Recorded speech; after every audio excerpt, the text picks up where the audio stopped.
Hello François, est-ce que tu m'entends? Est-ce que tu me vois? Ouais, je te vois. Là, tu vas me voir maintenant. Ah oui, je te vois. Là, c'est parfait. Nickel. Là, tu me vois bien là? Ouais, je te vois très bien. Tiens, regarde déjà ce que j'ai dans mon. Tu vois? Ah, trop la base. Ah bah oui, c'est le minimum. Putain, il est énorme. Ah ouais, c'est énorme. Tiens, regarde. Ah oui, mais oui, je vous reconnais bien tous. Voilà. Bon, en tout cas, merci, hein, merci François d'avoir accepté ce petit échange parce que c'est vrai que moi, je commence à vraiment parler de la Star Academy. Bon, c'est la nouvelle saison, mais j'ai aussi parlé des anciennes saisons.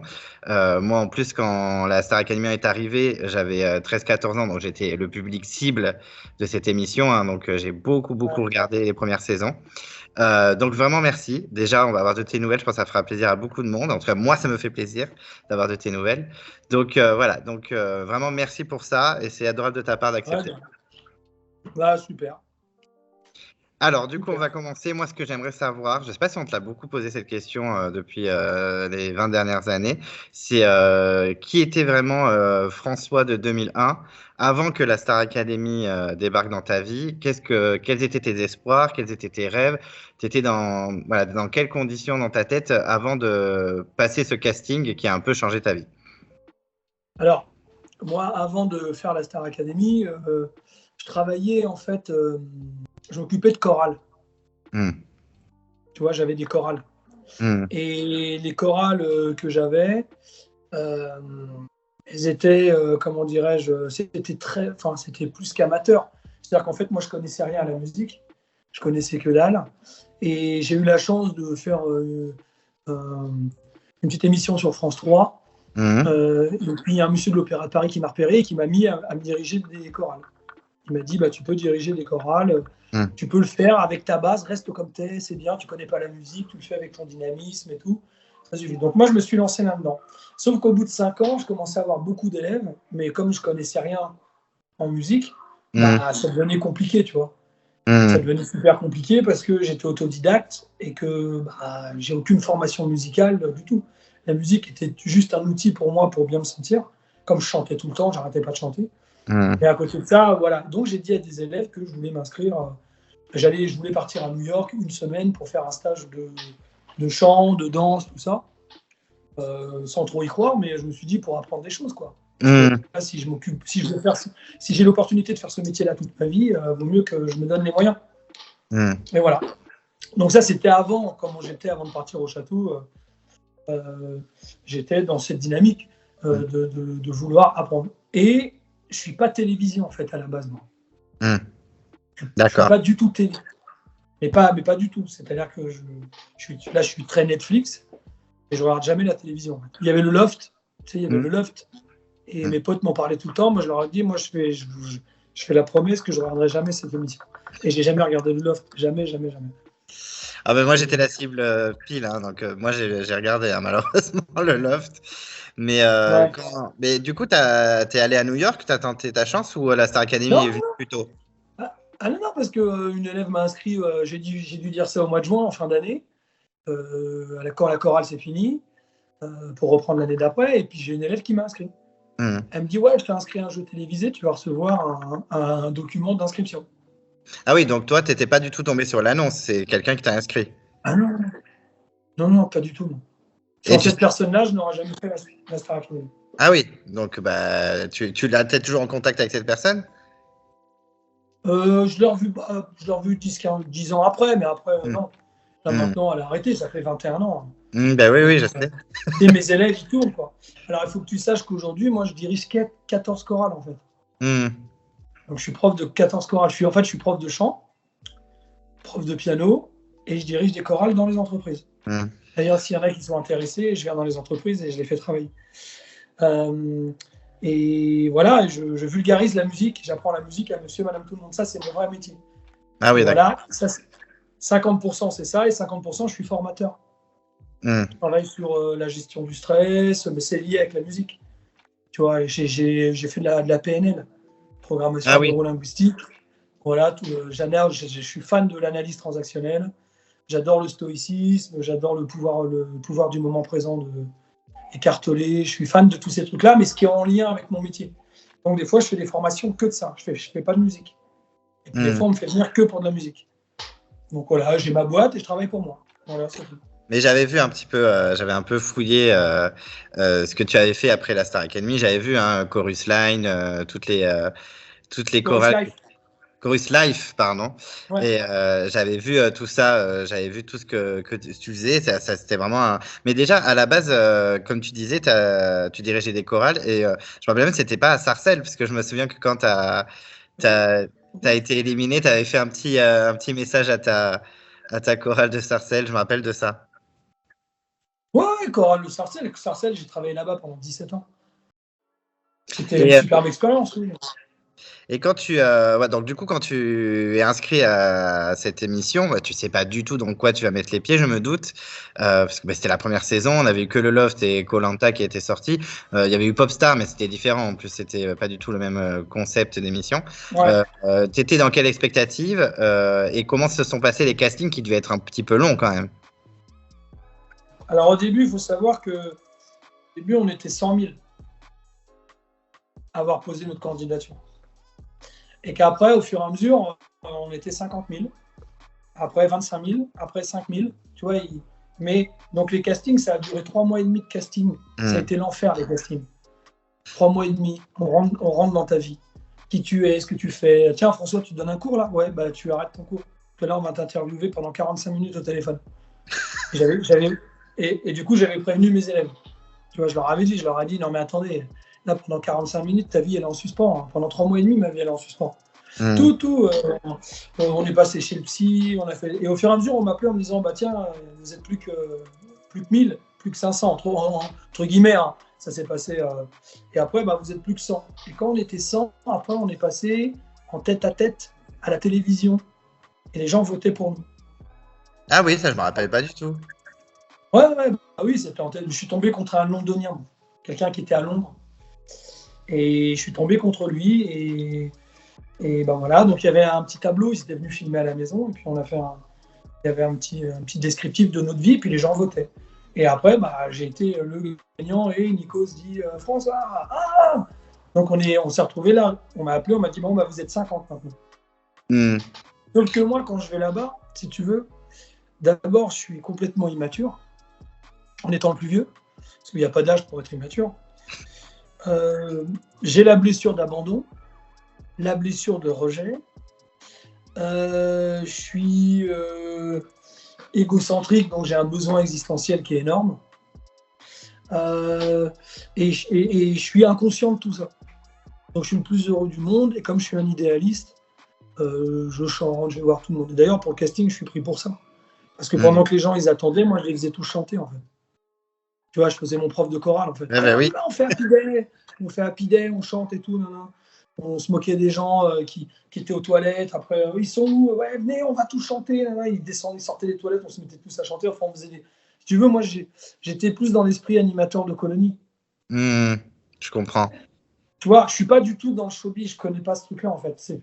J'ai 27 ans, je paye déjà mes impôts, je fais un métier qui est un métier bancal parce qu'il marche bien, mais je sais très bien que j'ai pas assez de connaissances en musique, mais par contre j'ai plein de monde, parce que je suis dynamique, je fais un peu le zozo. Bon. Donc moi, le showbiz, les gens, j'arrive là-bas, ouais, je suis pas à l'aise. Et donc, quand on est arrivé, après on n'était plus que 50. Et là, 50, c'était le prime. Oui, ben j'allais t'en parler parce que c'est la première fois qu'ils avaient fait ça. Mais pendant le casting, quand vous étiez plus qu'une centaine, t'avais déjà croisé des camarades qui allaient être avec toi dans le château. Est-ce que tu avais déjà eu des affinités avec certains? Ouais, parce qu'avec JP, on n'arrêtait pas de faire les cons quand on se croisait dans les trucs, on chantait, il était là, il jouait le jeu, on dansait. Bon, ils avaient vu que j'étais moi une grande bouche, puis eux aussi, donc on se réunissait. Oui, il y avait un peloton de tête, ouais, c'est sûr. Ouais. Oui, il y avait déjà un peloton de tête. Ouais. Oui, comme tu disais, vous étiez 50. Alors ça, je m'en suis souvenu parce que bon, tu as dû le savoir, pendant le confinement, on était tous enfermés. Ils ont rediffusé sur YouTube tous les primes de la Star Academy. Et du coup, je me suis permis de regarder la saison 1 et j'avais complètement oublié qu'en fait, vous arriviez à 50 et qu'en fait, au moment où vous êtes sur le plateau, vous n'êtes pas sûr du tout de rentrer dans le château. Ah non, mais en fait, nous, on arrive, on est complètement exténué parce que notre vie a été en suspens pendant 3 mois et demi. Donc, nous, on débarque dans le château, on débarque sur le Prime, et moi, j'arrive, tagadin de soin, oui, on chante Happy Day et tout, et puis là, je vois tout le monde, une mythe déconfite. Puis il y a un mec qui vient me voir, je crois que c'était Jalil d'ailleurs. Hmm. Il me dit, mais François, c'est fini, c'est la compétition. Non. Ah, je dis, attends, c'est bon, on joue pas notre vie quand même. Et puis, je te dis, quelqu'un qui m'a dit ça, je ne me rappelle plus, peut-être Jalil, mais. Et il me dit, non, mais c'est fini, François, c'est fini là. Là, tout le monde ça fait 3 mois et demi que vous êtes sollicité, tout le monde rêve d'intégrer le château. Ils ont vu le loft, toi, tu l'as pas vu, ok, mais bon, François, c'est. Je dis, alors, ça va être une journée de merde en fait. Ça va Hmm. être pourri, quoi, en fait. Je dis, on va se faire chier, quoi, toute la journée. Et en fait, c'était froid. Et déjà là, je me sentais pas à l'aise. Mais surtout qu'en plus, comment ils vous l'ont présenté? Parce que certes, il y avait déjà eu le loft, mais il n'y avait jamais eu d'émission d'enfermement à part celui-ci. Est-ce que vous saviez que vous allez être filmé 24 heures sur 24? Est-ce que... Non, non, on l'a su le soir même. Ah oui, d'accord. On l'a su le jour même. Ils nous ont signé des contrats. Ils nous ont fait signer 2, 3 fois le contrat de suite, d'ailleurs. Parce qu'ils se sont trompés à chaque fois. À chaque fois, ils nous ont signé le soir même. Et on l'a su là.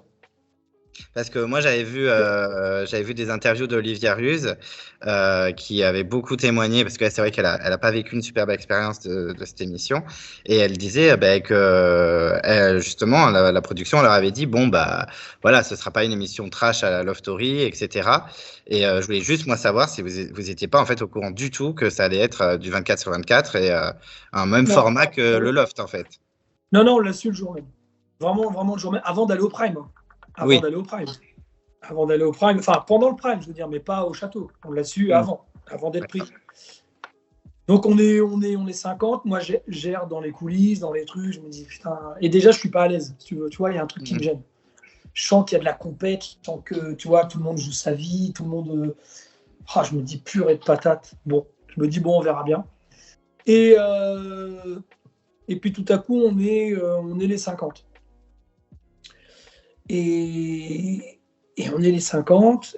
Et on devait faire un happy day qu'on n'a jamais pu faire parce que les gens ils avaient du mal à se déplacer et tout. C'était pas possible. Donc moi, je me suis dit, bon, c'est pas possible. On n'a pas pu le faire. Et après, les 50, ils ont divisé en 2 groupes. Sauf que quand ils ont divisé en 2 groupes, il y a eu la pub à un moment, en Mm. disant, bah voilà, c'est les 2 groupes et tout. Et pendant la pub, on entendait des gens gueuler dans l'autre groupe de 25. Tu vois, ils gueulaient. Ouais, putain, fais chier, bordel de merde, c'est de la merde, connard et tout. Et nous. Et puis, on se regarde tous dans le groupe de 25, on en regarde, on se dit, mais qu'est-ce qui est. Pourquoi ils s'embrouillent ou quoi? On pensait qu'il y avait une embrouille. En fait, il n'y avait pas une embrouille. C'est juste parce que les 25 autres prenaient conscience que les grandes bouches qu'on était étaient dans le groupe des autres 25. Mm. Et là, ils se sont dit, c'est mort. Ah oui. C'est mort. Il y a l'autre abruti de François, il y a l'autre abruti de JP, il y a l'autre. Attends, t'as tous les mecs qui n'ont pas arrêté de faire les cons pendant le. Tu vois Mm. et du coup, voilà. Donc, ça gueule. Donc, Nikos qui est intervenu, oui, vous ne savez pas le résultat, vous pouvez arrêter de crier, nanani, nanana. Donc, ils essayent de les calmer. Et Mm. ça reprend le Prime. Le Prime le reprend. Et moi, je me dis, waouh, j'ai vraiment pas envie d'être là-bas. C'est compliqué quand même. Mais mon ego fait que j'ai envie. Tu vois, j'ai une part de moi qui a envie, parce que ça fait Mm. 3 mois et demi qu'on fait chier. Puis il faut savoir que quand j'ai gagné le duel à la télévision, tous tes potes, ils viennent te voir, tes copains, tes copines, tes Mm. parents, tout le monde t'appelle. Hein. Donc déjà là, tu te dis, mais en fait, j'aurais dû rien dire. Tu vois. Et Ouais. déjà, tu regrettes un peu. Tu sais, tout le monde s'emballe. Toi, tu sais que. Et, et après, les 50, ils annoncent le résultat. Oui, c'est les foulards bleus ou les foulards blancs. Oui, oui, je me rappelle de ça. Donc nous, on saute en l'air. Et il faut savoir qu'à ce moment-là, quand les gens ils sont partis, l'autre groupe de 25, psychologiquement, en bas, il y en a qui ont tout pété en bas, Ah ouais. dans les loges. Et le psy, il me disait, il y a même une nana qui est partie en collant sous la pluie, en pleurant et tout ça. Et les gens pleuraient, étaient dégoûtés. Ouais, putain, c'est des salauds. Nanana. Donc déjà, ça a commencé comme ça. Je me disais, super l'ambiance. Et nous, on était 25. Et nous, on était 25. Donc le parrain, Florent Pagny, donc notre parrain. Et puis on est les 25 alignés, tu vois. Et puis admis, refusé, admis, refusé, admis, refusé. Et donc là, t'es heureux et tout, mais t'es fatigué en fait. En fait, quand je suis parti au château, j'étais déjà crevé. J'en avais marre déjà. Parce que j'avais pas dormi la veille. Tu dors pas pendant 2 nuits en fait. Parce Bah que t'es oui. stressé. On était à Paris dans des hôtels, ils nous avaient dispatchés. Et ils nous avaient mis 3 par 3. Mais ils nous avaient mis 3 avec des gens avec qui ils avaient fait des stories sur leur vie, tu vois. Pour éviter de dire, bah tiens, moi, ils sont venus me filmer 10 fois, et toi, combien de fois? Ah, bah moi, non, ils sont pas venus me filmer. Bah, j'aurais dit, bon, bah lui, il est pas pris. Tu vois, ils ont été malins. Tout a été fait de manière. Et donc, je me retrouve dans les 16 candidats. Et là, et moi, j'ai tout laissé à la maison, en fait. J'ai laissé ma poêle, j'avais cuit un steak la veille, je n'avais même pas lavé. J'ai laissé ma maison, j'ai tout laissé, en fait. Et je suis parti avec une valise avec une paire de chaussettes dedans. Une petite chemise, un petit survêt, une connerie, quoi. En me disant, mais non, de toute façon, ils vont pas me prendre, tu vois. Et puis on se retrouve, on part dans le bus. Et là, dans le bus, je vois tous les candidats, ça hurlait, ça gueulait et tout. On hurlait, on était contents. Puis j'étais là, à un moment, je me pose, je me dis, mon Dieu, je pars, je sais même pas où je vais. Et là, je sens l'anxiété. Comme je suis quelqu'un d'anxieux, je sens l'anxiété.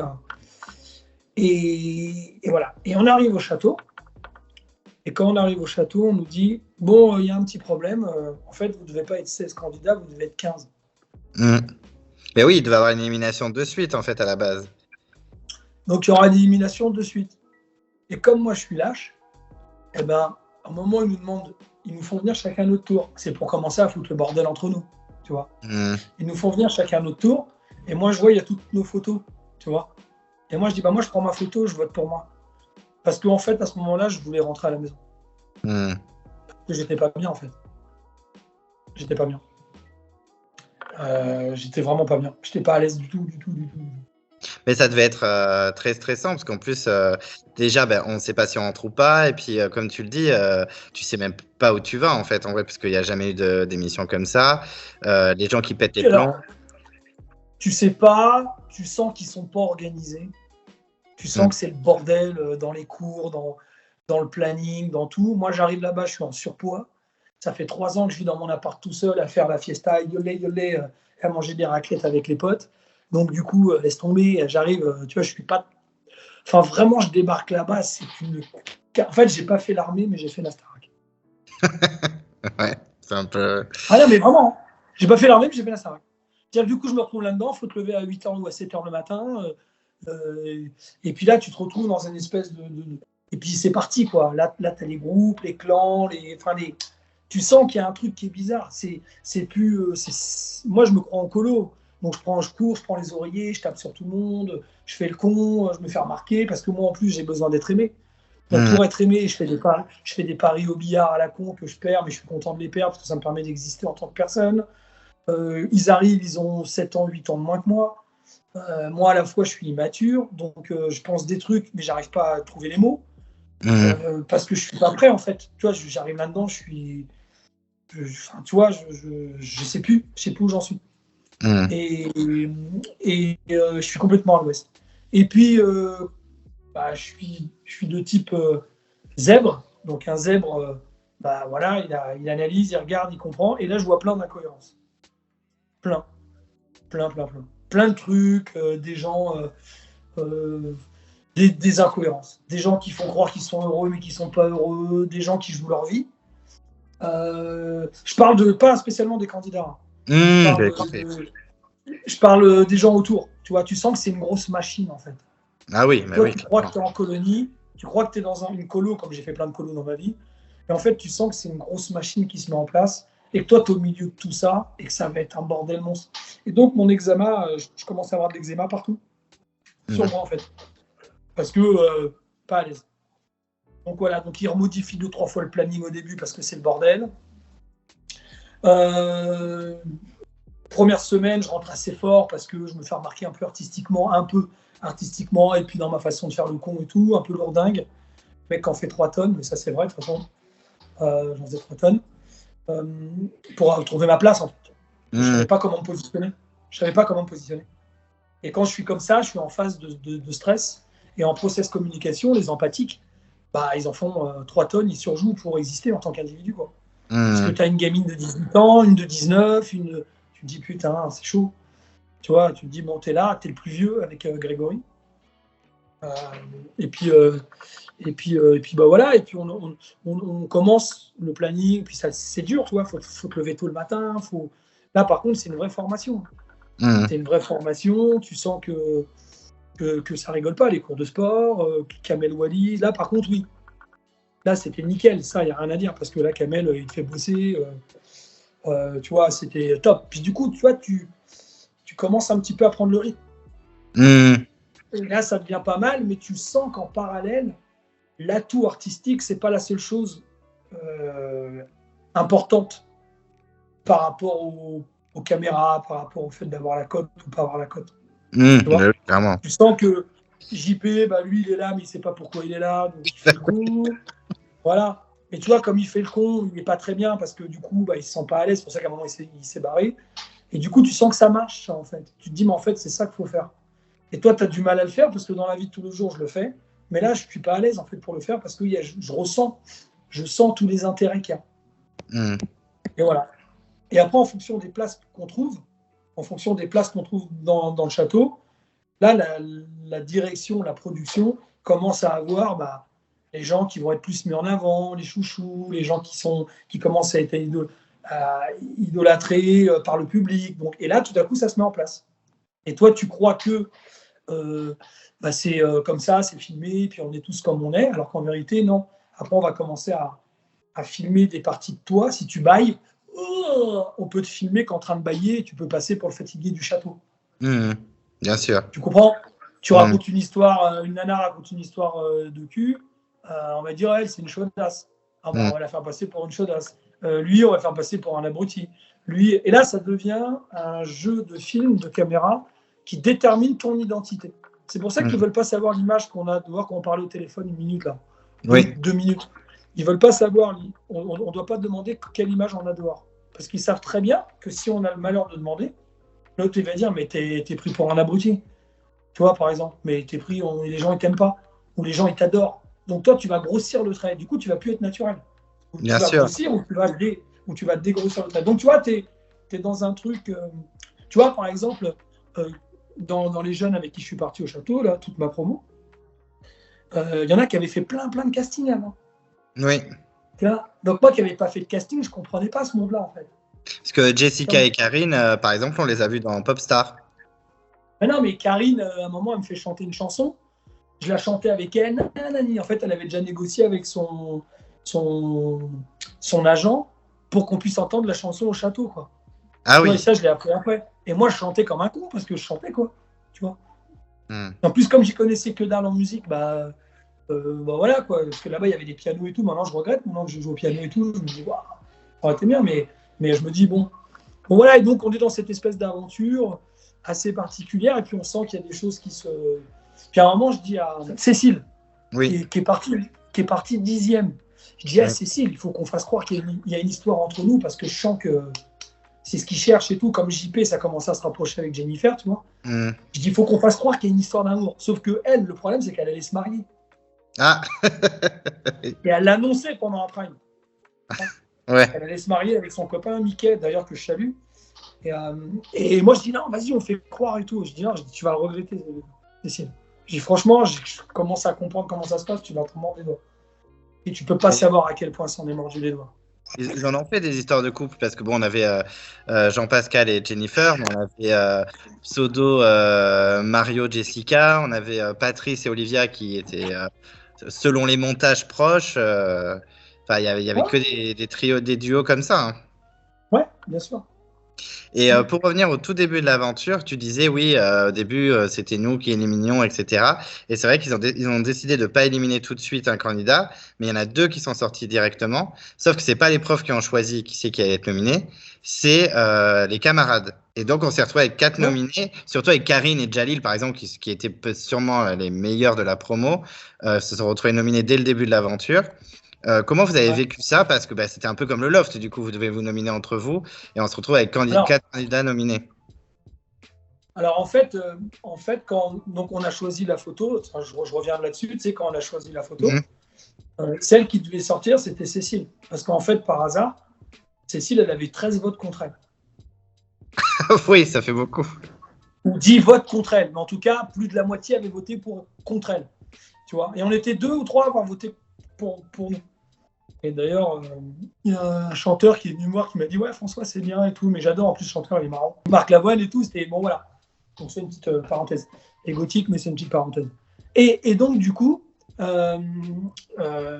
après, effectivement, pendant le premier prime, ils se sont retrouvés. Mais déjà, il y avait Catherine, Khalifa, Jalil et Karim. Ouais. Voilà, les 4, ils étaient là. Effectivement, on a voté. On a voté et tout. Mais on a voté, en fait, pour. Parce que comme ça commence à faire des histoires, en fait, si tu veux. Parce que si je vote contre Karine, par exemple, ou si je vote pour Khalifa et Catherine, imagine-toi, Jalil et Karine, ils vont m'en vouloir.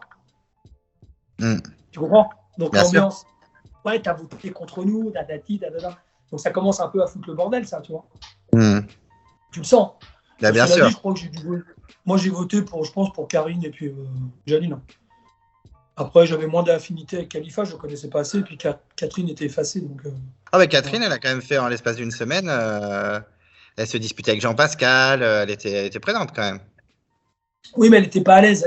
Elle était présente, mais pas dans le sens grande gueule, qui remet en place quelqu'un, tout ça. Elle était, tu vois, c'était plutôt négatif. Ça la desservait plutôt que la servir. Et comment vous avez vécu aussi, c'est tout au long des primes, parce que quand je les ai revus pendant le confinement, j'étais en mode, ah oui, mais il y a des fois, il y a des candidats qui n'ont quasiment pas chanté sur les primes. Enfin, même le premier prime, vous êtes quand même 25 présélectionnés avant d'entrer dans le château. Il n'y a que Jennifer qui chante, on a Olivia qui chante, et le reste, pas trop, quoi. Comment vous avez vécu ça? Parce qu'il y a plein de fois où vous ne chantez pas, quoi. Ah non, mais après, t'es mort. Après, je te dis, tu rentres dans un espèce de truc. Si tu as une blessure d'abandon, une blessure de rejet, t'es un homme mort. C'est-à-dire qu'après, tu comptes même pas. Jennifer et Jean-Pascal, ils font l'anniversaire de JP, je crois, de Jennifer. Ils ont une Mercedes, une limousine. Oui, je me souviens de ça. Voilà, Jalil, il se marie, il fait son anniversaire. Il a une 406, un taxi qui vient le chercher et qui l'emmène. C'est tout. Enfin, si tu veux, après, si tu commences à rentrer là-dedans, t'es un homme mort. Enfin, tu vois, si tu veux, après, ça devient des pourcentages. Tu vois, ça devient des pourcentages. Ça devient des pourcentages. Et les pourcentages, en fait, ils sont. C'est en lien avec le public, en fait, après. Tu le sens. C'est-à-dire que celui qui a la cote, Et c'est pas une question de jalousie et tout, parce que moi, je remercierai jamais assez cette émission, parce que j'ai gagné 20 ans de ma vie. Donc j'ai 20 ans que j'ai pu gagner je me suis moins fatigué, j'ai eu 20 ans de fatigue évitée, si tu veux, dans ma vie, parce que j'ai gagné plein de choses. Donc j'étais le plus heureux du monde. Maintenant, pour moi, j'allais tenir 15 jours, et j'ai tenu 7 semaines, je crois. Et j'ai fait la tournée, ça a duré 1 an. Donc, et puis après, j'ai refait une tournée. Donc tout ça, je ne peux pas me plaindre. Mais par contre, je veux juste être objectif. C'est mon ressenti. Je ne dis pas que je dis la vérité. Je dis juste que c'est ce que j'ai ressenti moi. Tu vois. Et ce n'est pas une vérité. C'est mon ressenti par rapport à moi, mon passé, tout ça. Donc, effectivement, quand on arrive au bout de 3-4 jours, je crois, ils nous emmènent avec Valérie Damido, qui était notre marraine. Ah ouais. C'est notre marraine. Ouais. Elle était super sympa, d'ailleurs. Elle n'avait pas la langue dans sa poche. Et elle s'occupait de nous. Et on part voir les 10 commandements. Non, Roméo et Juliette, pardon. Et on va voir Roméo et Juliette. Et sauf que quand nous, on rentre dans la salle, tout le monde se lève. Donc, tu as 2-3 000 personnes qui, ouais, avec la caméra, les vidéos. Imagine-toi comment tu peux essayer de garder les pieds sur terre quand au bout de 3 jours, tu es un gars qui était juste pas connu, et puis tu rentres dans un espèce de comment ça s'appelle, c'est pas un zénith, c'était pas un zénith. Bon, enfin bref, c'est une grosse salle de 4000, je crois, c'était 4000 personnes. Et tu te retrouves là-dedans, et tout le monde se lève, applaudit, ouais, tu vois, et on rentre comme des stars, en fait. Et là, on était assis, il y en a qui pleuraient, des candidats, ils pleuraient, parce qu'il y en a qui vivaient leur rêve, tu vois. Sauf que moi, ça me stressait, je me bouffais les ongles, parce que je me disais, mais merde, il faut que j'arrive à tenir le plus longtemps possible. Je pense que je vais me faire virer dans 15 jours. Tu vois, j'essayais de. Je me dis, bon, ça va s'arrêter quand? Prends ce que tu as à apprendre, tu reprends tes chorales après. Parce que moi, l'objectif, c'était de reprendre mes chorales. J'ai jamais cru en moi, en termes de chanteur ou en termes physiquement, enfin voilà, bon, c'est arrivé qu'on me dise que je ressemble à Alain Delon, mais c'est très rare, quoi, si tu veux, tu vois. Tu vois, c'est très rare, mais c'est déjà arrivé qu'on me dise que je ressemble. Et c'est une blague. Et du coup, moi, j'arrive, j'ai un grand nez, j'ai pas de cheveux, je suis un peu rond. Après, j'ai vachement maigri. Alors, je débarque là-bas, une vedette qui chante et tout. Non, c'est pas mon truc. Moi, je veux être prof toute ma vie. Je veux donner des cours parce que j'aime les gens, le contact, la pédagogie, tout ça. Donc, quand on arrive là-bas, les stars. Mais il y avait des affiches. Les affiches, il y avait marqué Amandine et Karine. C'était déjà les 2 stars du château. C'est-à-dire qu'à travers les affiches, on voyait déjà au bout de 3 jours qui étaient déjà des stars. Vraiment des vraies vedettes. Et on le voyait. Ensuite, après, ça suit son cours. Puis je te dis, c'était surtout le côté où, tu vois, Clément, il y a 3 potes avec 3 potes, et moi, je vais parler avec un de tes potes, je vais passer une soirée avec lui, puis vous, je ne vous calcule pas, en fait. Tu vois. Donc, tu vas te sentir, putain, ça va, et nous, on est là et tout. Tu vois. Florent Pagny, c'est notre parrain. Mais moi, je suis dans la pédagogie, je donne des cours. Donc, Florent, viens nous voir. Florent, pourquoi tu ne viens pas nous voir? Salut les jeunes, ça va, je suis votre parrain, vous allez bien? Écoutez, nous, on va dans la loge, on boit tous un coup. Alors, je suis peut-être idéaliste, à la con, mais allez, venez, on boit un coup, on discute, on passe un bon moment. Bon, vivez votre aventure à fond, allez au bout des choses, donnez le meilleur, et puis prenez ce qu'il y a à prendre, vous verrez rien, que dalle. Sinon, il longeait les murs, il collait les murs, il les longeait, quoi. Parce que lui, il n'avait pas envie d'être là, c'était le premier Starac. Il faut que tu saches que le premier Star Academy, les stars n'avaient pas envie de venir. Oui, quand on voit les stars qui sont présentes sur le plateau, c'est pas Maria Carré et compagnie. Ah mais non. C'est comme ça que ça fonctionne. Personne ne voulait venir. C'est-à-dire que c'était très compliqué. Parce qu'ils ont failli arrêter l'émission au bout d'un certain temps. Oui. Ils ont failli arrêter. Et quand JP, moi je me suis pris la tête avec lui en cours, après lui il a pété les plombs, il s'est barré et tout, c'est là que ça a commencé à envoyer. Donc JP a sauvé la Star Academy 1. Mais je rigole pas. Star Academy, on le doit énormément à Jean Pascal. Et je lui dis encore, je comprends même pas. Enfin, après, il y a plein de choses qui m'échappent. Mais c'est JP qui a sauvé la Star Academy. C'est grâce à lui que ça a continué. Sinon, ça aurait été fini. Parce que ça ne marchait pas au début. Pas du tout. Oui, ça marchait pas. Oui. Les audiences étaient décevantes. Ouais. Tu vois. Donc, c'était compliqué. Et puis voilà. Et puis après, moi, dans mon attitude, je suis lourd. Donc, le lourd, moi, pendant les. Déjà, quand on arrive dans les primes, toute la journée, tu t'ennuies parce que tu dois attendre en fait en bas. Mais ça, c'est comme beaucoup d'artistes, d'acteurs, chanteurs et tout. Donc, tu attends et tout. Voilà, moi, j'allais voir les gars de la Sécu, je parlais avec eux. J'essayais de retrouver mon lien avec cette vie simple. En fait. Et puis, entre les pubs, j'allais dans le public et je faisais chanter les gens à Piden. Ouais, mais c'était mal vu. C'était mal vu. Je me suis fait engueuler. Ouais, un artiste, il fait pas ça. Mais oui, moi, je m'en fous. Enfin, oui, donc moi, je suis une erreur de casting, en fait, à la Starac. Oh, mais quand même, t'as fait un beau chemin. T'es allé quand même super loin. T'as fait la tournée. De là à dire que t'étais une erreur, c'est. Ouais, mais j'ai eu du bol. En fait, j'ai eu du bol parce que j'ai une bonne étoile au-dessus de moi. J'ai eu du bol, mais si tu savais, j'étais. Moi, j'étais pas dans ouais, super, merci, c'est ma vie, c'est incroyable, on vit une aventure. Alors oui, on vit une aventure exceptionnelle, tout ça, je l'ai dit. Mais j'étais pas dans ouais, ça y est, non. J'étais un espèce de beauf à moitié, tu vois, entre guillemets, dans le côté populaire. C'est ce que Louvain a dit de moi d'ailleurs. Ouais, Louvain, il m'a dit François, t'es le Lagaffe des pauvres. Mais on y reviendra un petit peu plus tard. Donc moi, du coup, je vis les primes. En plein prime, je tire la langue et je ferme les yeux. Voilà. Et puis après, ils m'ont envoyé, pour me déstabiliser, ils m'ont envoyé un chien de garde. Il s'appelait Rafi. Oui. Rafi. Voilà. Et là, c'est parti. Et là, t'es mort, tu te fais allumer pour un an.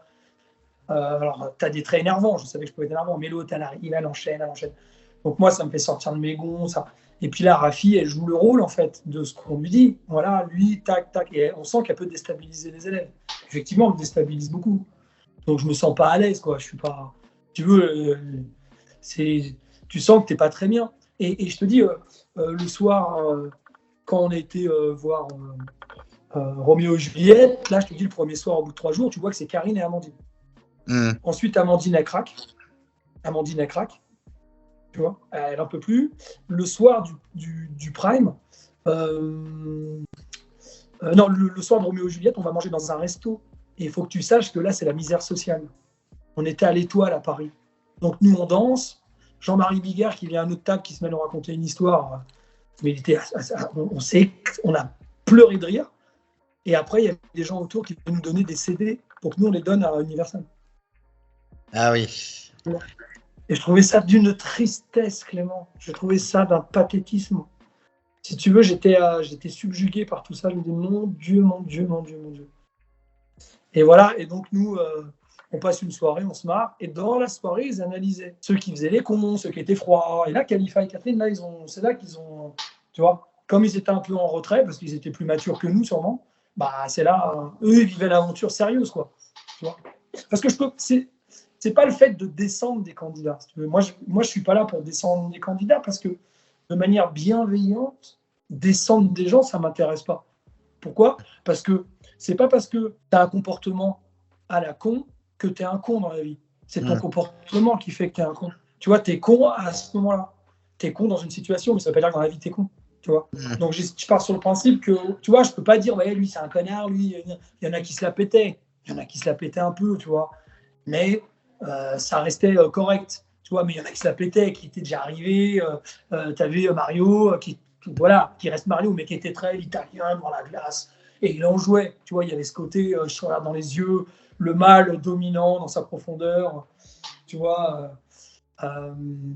Donc voilà, bon, t'en as qui étaient déjà un petit peu arrivés là-dessus, qui ça leur a joué des tours d'ailleurs après. Ça leur a joué des tours. Mais moi j'étais plus là comme un journaliste en fait. Tu vois, d'un côté j'avais mon ego qui me disait ouais, prends tout ce que tu as à prendre parce que tu veux pas louper ça. Donc j'étais frustré. Et puis de l'autre côté, je me disais mais François, tu vas retourner chez toi, tu t'en fous. Tu vas retourner chez toi et en plus tu vas pouvoir t'acheter un appartement, donc tu es l'homme le plus heureux du monde. Bon, moi, je me suis dit, ok, d'accord, ok. Prends ce que tu as à prendre, basta. Et tu tiens chaque semaine et après tu passes à autre chose. Ensuite, donc Karine, tac, donc il y a le sport, tout. Vincent, le prof de sport, qui pète les plombs, qui se met à devenir une vedette parce qu'il picole le soir, il fait la fiesta en boîte, il arrive sur les cours, il n'a pas dormi de la nuit, le mec. Jean-Pascal, qui découvre qu'il est plus jeune que lui, ou aussi jeune, ou qu'il n'a que 20 ans. Donc, il lui en met plein sa malle, mais pour le taquiner, sauf que Vincent, il le prend mal. Donc, bing, il se fait lourder. Tu vois, il a un problème, quoi. Du coup, ça ne marche pas pour lui. Voilà. Donc, Rafi, ouais, pour moi, voilà. Celle que j'adorais, c'était Armande.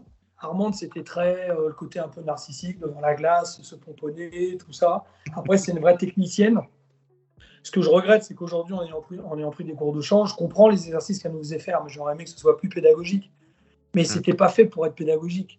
Tu comprends ? C'est ça. Celui qui était strict, mais qui nous faisait vraiment bosser, c'était Kamel. Tu vois ? Lui, Kamel, c'était net, clair et précis. Lui, c'était un pro. Le mec, il venait de la cité. À la Courneuve, il s'est défoncé, il s'est démerdé de lui-même et le mec, il montait. Donc, il faisait pas de cadeaux. Et ce que j'aimais bien, c'est qu'il avait un peu la position d'un grand frère. Et moi, vu que je recherchais un peu ça, voilà, j'étais content. Voilà, donc Rafi, on n'en parle même pas. Rafi, on ne m'intéresse même pas d'en parler parce que c'était une catastrophe pour moi, elle. Donc voilà, et puis après, les primes s'enchaînent, et puis quand les primes s'enchaînent, ouais, tu sens que là, ta cote, elle baisse, quoi. Hein. Tu sens que ça devient compliqué, hein, entre les duos qu'on te donne et tout. Parce que toi, tu n'as eu qu'un seul duo avec un artiste, c'était les Organize. Ouais, Organize, et d'ailleurs, j'ai pas fait ce qu'on m'a dit de faire. Donc c'est pour ça que ça s'est bien passé, parce que, oui, on m'a dit de chanter. Et puis tu vois, Organize, on était sur la même ligne, et à un moment, j'ai fait un pas en avant, et une nana qui est venue du Prime, oui, il faut pas que tu avances comme eux, pour qui tu te prends et tout. Puis même les gars d'Organize, ils m'ont regardé du genre, tu vois, tu te fais tuer, quoi. Je dis, je sais pas, j'ai juste fait un pas. Après, on voyait les nominations au fur et à mesure. Tu vois, puis moi, je dormais 4 heures par nuit, en fait, hein, tellement que j'étais stressé. Et il y avait les nominations, puis on sentait bien que ça allait être compliqué. Et, et là, j'aurais dû sortir plus tôt. Donc au début, c'est Khalifa, Catherine. Ensuite, il y a Stéphane, le Belge. Le Après, il y a eu Mister France. Stéphane. Ouais, le Mister Belge, pardon. Ouais, Stéphane. Amandine abandonne. D'ailleurs, Après, il y a eu... Amandine, pourquoi elle craque, Amandine? Hein? Pourquoi elle craque, Amandine? On craque parce qu'il y a une pression de malade, parce qu'elle le sent. Elle sent que ça rigole pas. Regarde là, la Star Academy là, qu'il y a là en ce moment, qui est bien, hein, qui est de bonne qualité. Alors, je regarde pas trop, mais j'ai une maman accro à ça. Donc, de temps en temps, quand elle vient là, bah, je vois quelques images. J'ai jamais regardé de Prime et tout, mais je sens que c'est de qualité, parce que je le vois, le peu que je vois.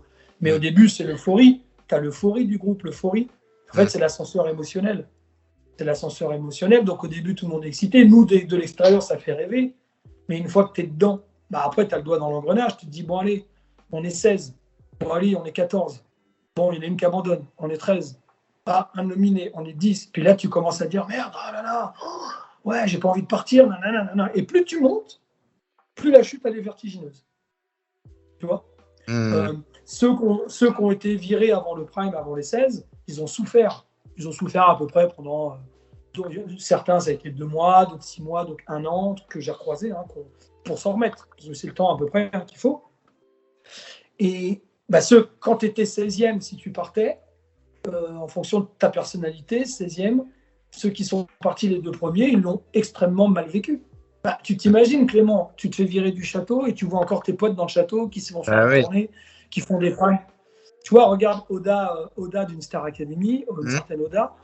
Je crois qu'elle chantait avec Tina Turner à un moment à un prime, et je crois qu'une semaine ou 2 semaines après, elle est nominée et elle part. Tu vois, j'ai pas les dates, hein, même 3 semaines, mais quand tu t'imagines, tu te retrouves chez toi, Oda se retrouve chez elle dans sa chambre, alors que 3 semaines avant, elle est en train de chanter avec Tina Turner. Notre regretté, Tina Turner. Oui. Tu vois ce que je veux dire? Donc, comment tu veux pas péter les plombs? C'est-à-dire que tu te dis, mais j'ai chanté avec une des lionnes de la soul, enfin de la pop music, comme on peut l'appeler, et puis je me retrouve à la maison en train de manger. Enfin, je sais pas. Oui, non, mais je vois ce que tu veux dire. Je vois ce que tu as. Mais pour revenir à Amandine, ce qui est hallucinant, c'est que quand vous êtes allé voir Roméo et Juliette, on voit qu'Amandine est potentiellement une des stars de la saison, même pas Jennifer, alors que Jennifer, c'est vrai qu'au début, avant qu'il y ait eu la relation un peu avec Jean-Pascal, bon, c'était pas non plus la star du programme. Mais comment ça se fait alors que la production l'a nominée super vite, puisqu'elle a été nominée rapidement, hein, Amandine, et comment elle avait... Amandine n'a pas été nominée. Mais si, elle a été sauvée par le public, juste avant d'abandonner. Elle a été nommée face à Stéphane et Grégory. Amandine, Stéphane et Grégory. Et c'est Amandine qui a été sauvée par le public, Grégory par les copains, et ensuite, elle a abandonné. Oui, mais voilà. Oui, d'accord. Oui, elle avait dit... Bah, en fait, quand tu prends un candidat qui a la cote, d'accord En fait, c'est du marketing. Imagine-toi, il y a toi, Clément, il y a moi, et il y a un autre gars. D'accord? Toi et moi, on est 2 branquignoles, on n'a pas la cote. Et tu as un mec qui, lui, a la cote. Tu vois? Lui, il cartonne. Le 3e, lui, il cartonne, il a la cote, il les met tous. Bah, si je le nomine, le peu de gens qui regardent l'émission, ils vont voter pour lui, pour dégager toi et moi, parce que nous, on n'a rien à foutre là. Donc, du coup, ça fait des votes. En fait, c'est des votes d'injustice. Tu vois? C'est comme si c'était pour dégager Stéphane, quoi. En fait, non, c'est surtout pour que les gens votent et puis pour Amandine et que ça fasse de la thune pour la production. Ah oui, ok. Ah ok. Ah ouais, bien. Bah, oui. C'est comme si j'arrive, tu vois ce que je veux dire. L'idée, c'est ça. À un moment, on était en plein prime et puis il y a Arthur, il vient nous voir et qui nous dit ouais, hurler, taper dans les mains, crier. Donc nous, on le fait comme des glandus. On hurle et tout, on hurle, on tape dans les mains, on est là et tout. Et puis à un moment, on dit mais pourquoi? Ah ben parce que sur les autres chaînes, c'est la pub. Et comme les gens, ils zappent, ils vont aller sur TF1, ils vont voir qu'il y a une bonne ambiance. Enfin, tu comprends ce que je veux dire? En fait, au milieu de tout ça, tu t'en rends pas compte. Quel est le nom de famille de Nikos? Alors les gens, Aliagas, vite, t'as tout le monde qui court. tout le monde se met à voter. Mais Daniel Gaz, Daniel Gaz. Bah, et vous gagnez un Renault Espace. Bah, TF1, ils ont pris 1,5 million d'euros. Le Renault Espace, il est donné. Et le lendemain, Renault, ils vend 60 Renault Espace dans toute la France. Enfin, 1000 Renault Espace. Tu comprends? Mais c'est pas une... Alors, ça, par contre, c'est pas une critique, c'est du marketing. Le seul truc que je peux, moi, critiquer, c'est juste une question de cohérence. C'est-à-dire, il faut préparer les candidats psychologiquement à ça. Il faut parler avec eux, il faut leur expliquer ce qu'ils vont vivre. Qu'à un moment, ça s'arrête, que tu vois, il faut... Et le problème, c'est qu'il n'y a pas. On en parlera après, mais après, tu es lâché dans la nature, il n'y a pas tout ça, en fait. Tu te retrouves, tu es là, tu vois, et puis après, tu es là, et puis tout ça. Et donc, eux, ils ne s'en rendent pas compte, l'impact négatif que ça peut avoir. Et tu parles à quelqu'un, là, qui, après la Star Academy, a fait 4 fois l'Olympia, 1 fois le Stade de France, 3 fois la Cigale, 2 fois la Cigale, 2 fois le Théâtre du Gymnase, et qui a aujourd'hui 14 chorales. Donc ça veut dire que moi, mon métier, je l'aime, tu vois, je donne mes cours de piano, de chant, je vais dans les entreprises, enfin, tu vois, moi, ça me plaît tout ça.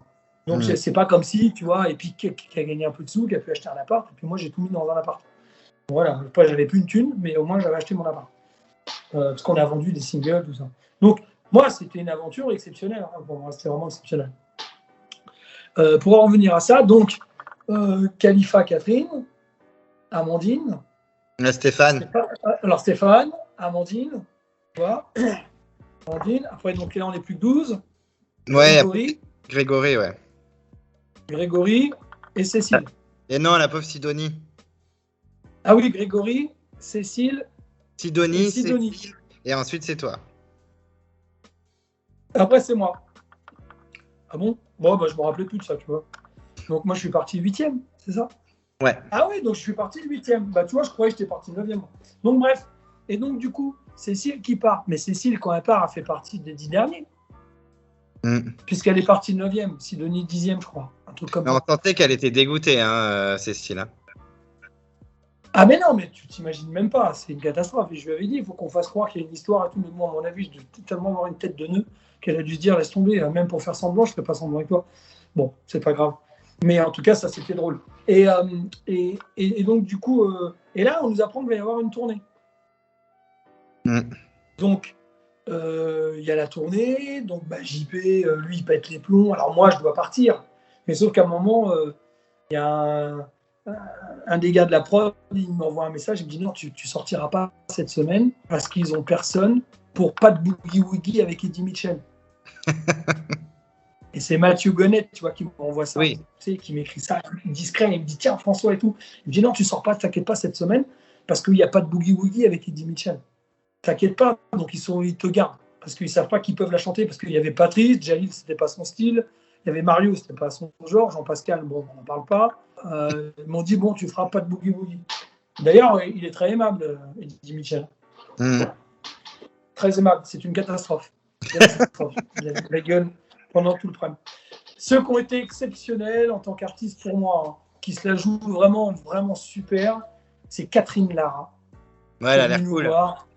Qui est venue nous voir, qui a dit hey, les jeunes, battez-vous, donnez le meilleur de vous, vous laissez pas emmerder, vivez votre aventure entre ce que j'aurais aimé que Florent Pagny nous dise en tant que parrain. Mais ça ne remet pas en question les qualités de Florent Pagny, j'en ai rien à foutre. Mais c'est juste pour dire que je vais lui donner un jour, un parrain, Florent, petit 1. Alors, le parrain est une personne qui est proche du groupe, voilà. Donc ça, c'était dommage. Donc, ça n'empêche pas que c'est un super chanteur et qu'il a une belle carrière. Et donc, du coup, Marc Lavoine, exceptionnel. Il s'en fout, il parle, il est là. Plein de gens qui tenaient les caméras. Jean-Jacques Nselem, un des mecs super. Tu vois, les mecs de la Sécu, trop top. Je me suis barré avec eux. Gérard Louvain, je me suis éclaté avec lui. Alors qu'au début, il ne pouvait pas me blairer. Non, il ne pouvait pas me blairer. Même. Et il y en a plein qui ne pouvaient pas me blairer. Mais par contre, pendant la tournée, après, il m'aimait bien. Mais vraiment. Et donc, voilà, parce que la tournée, on ne pouvait plus tricher. C'était pas, tu es dans un château, tu vois, on te met en valeur, tiens, tu t'occupes de tel. Ah oui, tu as sauvé des enfants, tu as fait ci, tu as fait ça. Ah oui, il est bien, il est fort, il est gentil. Tu vois, là, c'était La tournée, c'est la tournée. La tournée, c'est elle et Coco. Tu as les musicos des mecs qui ont fait des tournées avec Johnny, avec U2, avec tout ça, sachant que c'était la plus grande tournée européenne. 70 camions sur les routes. Hein. Bah oui. De toute façon, j'ai eu la vie de Johnny Hallyday pendant un an. C'est ce que je dis toujours. Même à mes enfants, je leur dis. J'ai eu la vie de Johnny Hallyday pendant un an. Mais c'est clair que ça avait cartonné. Enfin, c'était la folie. Moi, j'étais en plein dedans parce que j'étais au collège quand c'est sorti. Mais le single avait cartonné. On entendait la chanson. 1,9 million. 1,9 million de singles, 1,4 million d'albums et la tournée 73 dates. Mais c'était la folie. Enfin, je me rappelle que enfin, il y a même, je crois qu'il y a dans l'historique, c'est que votre single, la musique, a été détrôné du top 1 par le single Gimme Gimme de la Star Academy. Ah bah oui. C'est improbable. Ah mais non, mais c'était avec nous, on avait la classe quoi. Même Gad Elmaleh, il m'a dit, mais il y en a que pour vous dehors quand on était au Energy War. Il m'a dit, il y en a que pour votre gueule dehors. Il me dit, c'est un truc de malade ça.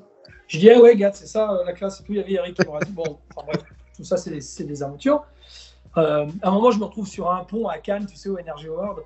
Je me fous comme ça sur le pont, tu sais, j'étais comme ça sur un pont, tu sais, accoudé au pont.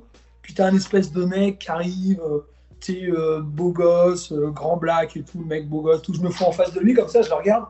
Putain, c'était Seal. le mec, il était en train de... Hey, le mec, il était en train de prendre l'air et tout. C'était Seal.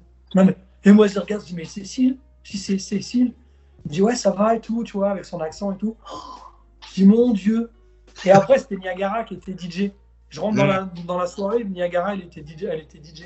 La fille Niagara. Non, mais c'était marrant, tu vois. Et puis, j'ai rencontré plein de choses. Puis, comme quand j'allais vers les gens, j'ai rencontré Mathilde Seigné. Tu vois, on s'est éclaté. Elle me dit, ouais, t'as fait la Starac, tu faisais quoi, là-bas? Je lui dis, moi, je faisais des crêpes. Elle me dit, non, mais t'es con, quoi. Je sais très bien que tu chantais, mais toi, tu t'étais quoi? T'étais prof ou t'étais gna. Oh, je dis, Mathilde, tu sais, elle gueule, tu vois, Mathilde. Oui, bah oui. Oui. Et après, pendant la tournée, on s'appelait avec Mathilde Seigné. On s'appelait et tout. Ah, mais j'ai adoré. J'ai joué à la pétanque avec Vanessa Demouy, qui était juste à côté de moi. D'ailleurs, on a gagné, on arrive en demi-finale avec un lofter, je ne sais même pas comment. Enfin bref, donc après, c'est bon, des anecdotes comme ça, j'en ai vécu, mais tellement, tellement exceptionnelles. C'était inimaginable. Donc après, c'est la cote des gens, en fait, qui fait toute la différence. C'est la cote que les gens ont à l'extérieur. C'est ça, en fait, qui domine dans l'évolution au château, dans la position des gens. C'est que la cote que tu as. Par exemple, Jennifer, elle était complètement absente, un peu boulotte et tout, tu vois. Et par contre, je salue sa carrière. Elle a fait une super. Pour moi, je suis. C'est comme, je sais pas comment t'expliquer quand je les revois, quand je vois Jennifer ou quand je les vois tous, c'est comme un. Enfin, ça me fait. Je suis fier quand même. Je sais pas comment dire, tu vois. Tu vois, JP, on s'est pas toujours entendu, mais nous, on s'est revus pendant les 20 ans. Et voilà, il y a même Mario, tout le monde, il y a un truc, tu vois, il y a une espèce de... On a vécu ça ensemble. Et moi, JP, je reste dépité du fait qu'on le veuille, on voit de moins en moins et que, voilà, je lui dis, t'as quand même sauvé la Starac, quoi. Putain, je dis, c'est un truc de malade. Parce que moi, je l'ai vécu, je l'ai vu en première ligne, dire que sans lui, il n'y avait pas de Star Academy, quoi. Tu vois, mais vraiment, vraiment, vraiment. Alors qu'il ne savait pas chanter et tout, on s'en fout. Mais dans sa personnalité, dans tout ça, il était drôle. C'est un vrai drôle. Il pouvait faire le con. Pour moi, il aurait dû faire comme Michael Youn. Je ne dis pas que c'est une référence, mais Michael Youn, pour moi, c'était le Michael Youn de M6. Oui. Tu vois, Jean-Pascal. Et pour moi, voilà, ça n'a pas assez creusé. Alors lui, sûrement, il n'a pas assez bossé, je pense. Mais c'était une vraie vedette. C'était la vedette de la vedette. Mais d'ailleurs, tu parles de Jean-Pascal, mais comment vous, sans aucune aminosité contre Patrice et Jean-Pascal, mais comment vous avez vécu le fait qu'ils soient tout le temps nominés et que Cécile, toi et Djalil, vous faites une nomination et vous sautez? Parce qu'à chaque fois, Jean-Pascal sauvé par le public et Patrice sauvé par les camarades. Ah ben non, mais parce que derrière ça, je te dis, il y a des affinités. Psychologiquement, tu es dans un endroit où tu n'es pas spécialement bien. Après, tu as tissé des liens avec certaines personnes. On n'est plus dans le côté artistique, là, on est dans le côté les liens. Donc le groupe, le public, lui, Jean-Pascal, il fait le con. Tu vois, mais moi, je savais très bien que le jour où j'étais nominé, je dégageais. Déjà, la Roche Joubert, elle pouvait pas me blairer. Elle pouvait pas me voir. Un jour, je vais la voir, je lui dis, ouais, écoute, Alexia, je me sens un peu parano, j'ai l'impression de pas être bien et tout. Elle me dit, ah, si t'es parano, tu sors du jeu. T'as rien à faire dans le jeu. Wow, tu vois, elle me dit ça, quoi, tu vois. Parce que les paranos, ça peut être dangereux, je sais pas quoi, je sais pas ce qu'elle m'avait senti. Moi, Rafi, j'avais écrit bourré de fautes le lendemain, parce qu'il y avait des tableaux d'évaluation, j'avais écrit n'importe quoi, demain on s'expliquera, ou je sais pas ce que j'avais écrit comme connerie. D'ailleurs, le lendemain, elle n'est pas venue, Rafi, elle n'est pas venue au château, parce que j'étais prêt à en découdre avec elle, et la production savait, et puis on lui dit, non mais lui, il dégage le prime prochain, donc t'inquiète pas. Voilà. Que après, Rafi, la tête dans la poubelle le soir où je suis sorti, en train de pleurer, vraiment, vraiment. Oui, mais c'est la production qui m'a demandé d'être comme ça, tu vois, nanana, tu vois. Tu vois, et tu sentais que. Et elle a mal vécu la Star Academy. Le retour de la Star Elle a Academy. fait des saisons importantes. Hein. Ouais, mais elle a morflé. Tu sais que. Je crois qu'on lui a envoyé de la merde chez elle. Oui, elle l'avait Par dit. rapport à Elle l'avait dit, ouais, dans une interview, ouais. Voilà, on lui avait envoyé de la merde, qu'elle avait été un peu menacée, entre guillemets, tout ça. Ça avait été très compliqué. En fait, elle est rentrée dans un rôle. Elle se complaisait dans cette espèce de rôle de.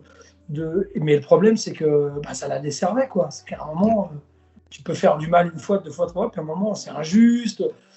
Tu t'acharnes sur quelqu'un, on le voit bien, tout à coup, tu le sens, tu dis, bon, laisse tomber, je suis mort. Tu vois. D'ailleurs, quand Nikos, il a dit, bon, on va annoncer les trois nominés, Jean-Pascal, il avait un chapeau blanc, Patrice, il avait un chapeau blanc, et moi, j'avais un chapeau blanc. Et donc, Nico, et moi, il savait très bien que face à Patrice et à Jean-Pascal, je dégageais. Parce qu'ils avaient la cote. Patrice, c'était le beau gosse. Jean-Pascal, c'était le guéluron. Et moi, j'étais le pauvre type, on ne savait pas trop. À moitié faux cul, à moitié gna gna gna, tu vois, le mec, on ne savait pas. Et c'était marrant parce que le mec, il n'a pas sa place, quoi, tu vois. Et donc, une fois que tu.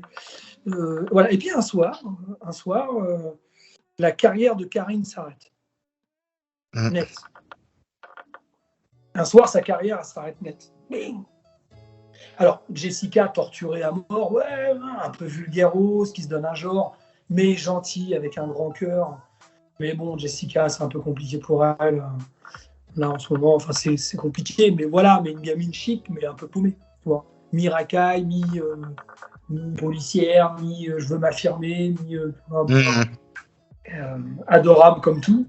Je sais pas si tu te rends compte que le soir, je racontais des histoires à Olivia et à Cécile, des histoires d'horreur pendant qu'elles dormaient. Enfin, avant de dormir, j'étais dans la chambre d'Olivia et de Cécile, je leur racontais des histoires d'horreur. Tellement pour te dire que j'étais complètement à côté de la plaque. Il y avait 10 millions de personnes le samedi soir qui nous regardaient et moi, je racontais des horreurs comme si j'étais en colonie en fait. Bah oui. L'abruti dans toute sa splendeur. C'est le mec qui arrive, salut. Mais t'es con quoi? T'as pas compris que t'es en train de jouer ta vie, que tu peux devenir le futur Michael Jackson. Ah bon, moi? Ah bah oui, surtout moi. Donc tu vois, complètement à la ramasse. Mais en disant, écoute, va jusqu'au bout, prends ce que t'as à prendre et tout. Après, ils disent, donc la soirée, la carrière de Karine, donc Jennifer était discrète, on la voyait pas, plus que ça. La carrière de s'arrête un samedi soir pendant un prime. Voilà. Sa carrière se termine, c'est fini. Plus jamais.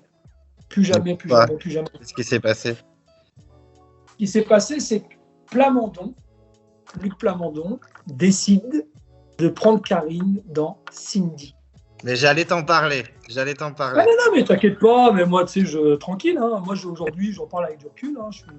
Parce qu'elle a été un peu forcée, hein. Elle s'est retrouvée là-dedans. Ce que je veux dire, Clément, c'est que tu vois mon tableau Star Academy. Hein. Il est là. Moi, j'ai Jean-Pascal, Mario, Patrice sur le mur, une photo que j'ai d'eux. Je suis pas un pro Star comme ça, mais moi, c'est une belle aventure, quoi. Tous les jours, quand je donne mes cours, quand je travaille, enfin voilà, quand on prépare les cours de chorale et tout, moi, Starac, c'est waouh. J'ai adoré, hein.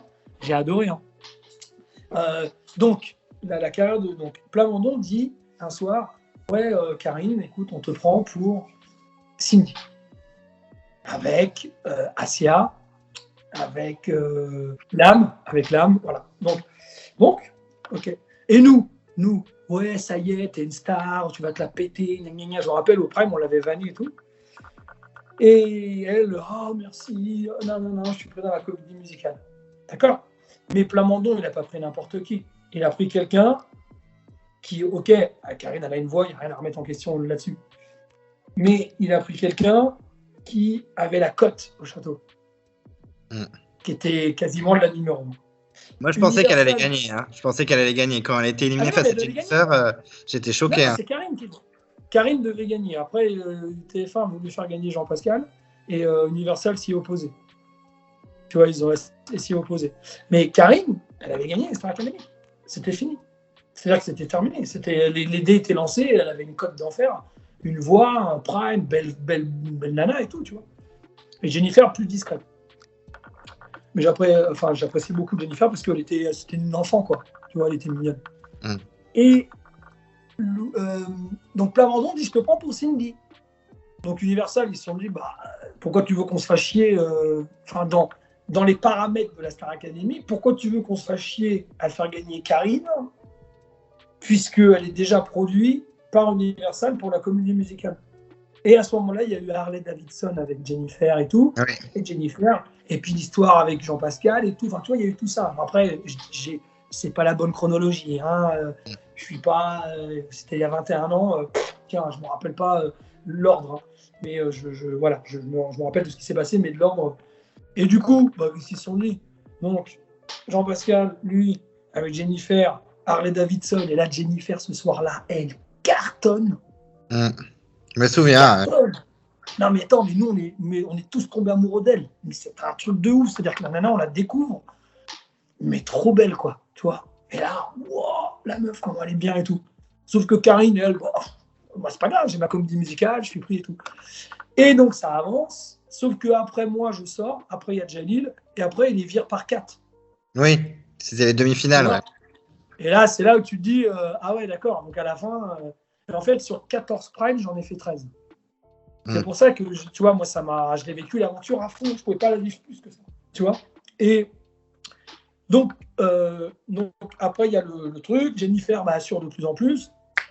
Mario, bam, Jennifer. Et donc, le soir du prime et tout, voilà, super. Nous, bon, on est là, on est un peu paumés parce que c'est pas évident à vivre quand même. Puis dehors, on peut pas faire un pas sans se sauter dessus. Très compliqué. Donc, bref. Moi, quand je sors du château, il y a les lofters qui viennent, mais moi, je ne les reconnaissais pas, je ne les avais pas vus. Donc, les lofters, ils viennent me chercher. Après, on va faire la fiesta et tout. Ils étaient tous en bas de l'hôtel, l'hôtel Concorde. Là, ils ont sonné et tout. Ouais, François, viens et tout, viens, on va faire la fête et tout. Donc, bref. Un moment, je vais en discothèque, je parle avec une nana. Je parle avec elle et tout. Ouais, nanana, on discute. Après, je pars, je file, je vais voir des potes. Et puis, il y a un mec qui me dit, ouais, François, il y a Ophélie Winter. Je dis, elle est où? Il y a Ophélie Winter. Je sens déconner, elle est où? Et puis, il y a un mec qui vient derrière moi, il me dit, mais connard, t'étais en train de parler avec elle tout à l'heure. Et je ne l'avais pas reconnu. Je l'avais pas reconnu. Tu vois. Et là, on rentre dans les boîtes, carré VIP, la totale et tout. Oui. Moi, je m'emmerde vite. Je m'emmerde très, très vite dans ces soirées-là. Moi, j'adore, c'est une soirée crêpe. Et on fait un jeu, tu vois, et on fait les cons autour d'une table et tout. Je suis plus là-dedans. Donc, moi, les soirées VIP à se regarder. Tu vois, bon, bref, c'était compliqué. Et donc, du coup, j'avais un agent qui était venu me chercher, qui s'occupait des années 80. Un escroc, à moitié escroc. Il était gentil, mais bon. Donc, un agent et tout. Mais il s'occupait des années 80. Donc, on a fait une tournée, on a fait, tu vois, après, je suis reparti, moi.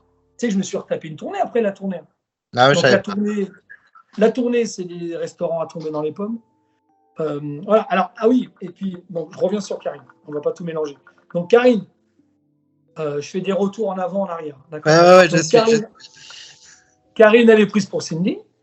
Et puis, mon agent me dit à l'époque, tiens, on va voir Cindy au truc. Et moi, non, je ne veux pas voir Cindy. Moi, je reste à la maison tranquille. Ok, d'accord. Et mon agent va voir Cindy. Et là, il regarde le spectacle. Il m'envoie un texto. Il me dit, c'est de la merde. C'est pourri. Alors, pourri. Je te le dis, en fait, maintenant, cette comédie musicale, c'est un peu un mème, tu vois. Enfin, et du coup, avec une amie, on l'a vu entièrement à une soirée. On s'est dit, allez, vas-y, on le regarde entièrement, sachant que ça allait être insupportable. Hein. Et vraiment, c'est un fiasco. Comment le mec qui a fait Starmania a pu faire ça, mais c'est un enfer. À la première, il y avait Céline Dion, elle applaudissait, mais elle était vraiment en mode. Non, ouais, c'était un fiasco. C'était un fiasco. Ouais, c'était l'enfer.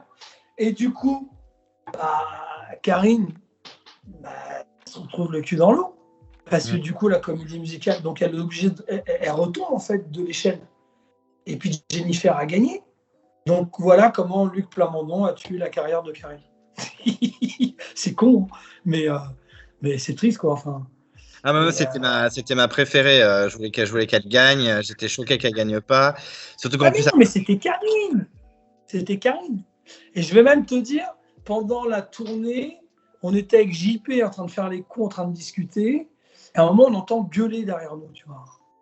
Et là, je dis, putain, ça faisait déjà 10-15 dates qu'on avait fait, tu vois. Mais des grosses dates, hein, 8000 personnes tous les soirs, c'est inimaginable. On a battu le record de Goldman à l'époque, 15 dates complètes au Forêt Nationale en Belgique. On s'arrêtait à l'hôtel Royal Windsor, on était les stars de la Belgique. On s'est éclaté avec nos amis les Belges. Et puis à un moment, on entend gueuler, tu sais, à côté. Ça gueule et tout. Là. Et moi, j'arrive et je me dis, mais qu'est-ce qui se passe, quoi? Et en fait, Karine et Jennifer ont failli se foutre sur la couenne. Ouais. Et je vais dire que j'ai vu Jennifer qui était extrêmement en colère. Et Karine aussi, mais Jennifer, elle était très impressionnante. Parce que là, elle en avait marre, en fait. Mais c'est normal. C'est bon, j'ai gagné. Foutez-moi la paix, tranquille. Ça ne veut pas dire que Karine. Alors, ils se sont peut-être gueulés pour un t-shirt ou une connerie. Mais si tu veux, il y avait de la tension. Tu vois. Et puis, ce qui était marrant, ce qui était drôle, c'était que pendant la tournée. Alors, oui, pour revenir à la tournée. Donc, moi, j'apprends que je suis pris pour la tournée. On est 10. Tu vois. Et puis à un moment, il y a, je crois, c'était le frère Dacia qui dit ouais, vous n'êtes pas assez payé et tout. On était payé 400 balles par soir ou 500 balles. Enfin, tu vois, c'était déjà énorme, mais c'était énorme. Tu vois, je me disais, mais c'est énorme, 500 balles par soir, tu vois, 500 euros, pas 500 francs. Et moi, je dis ouais, bon, ok, on va aller revendiquer ça. Et on arrive, et il y a Kamel Wally, on était chez Glem, et tu sais, il y avait une grosse maquette.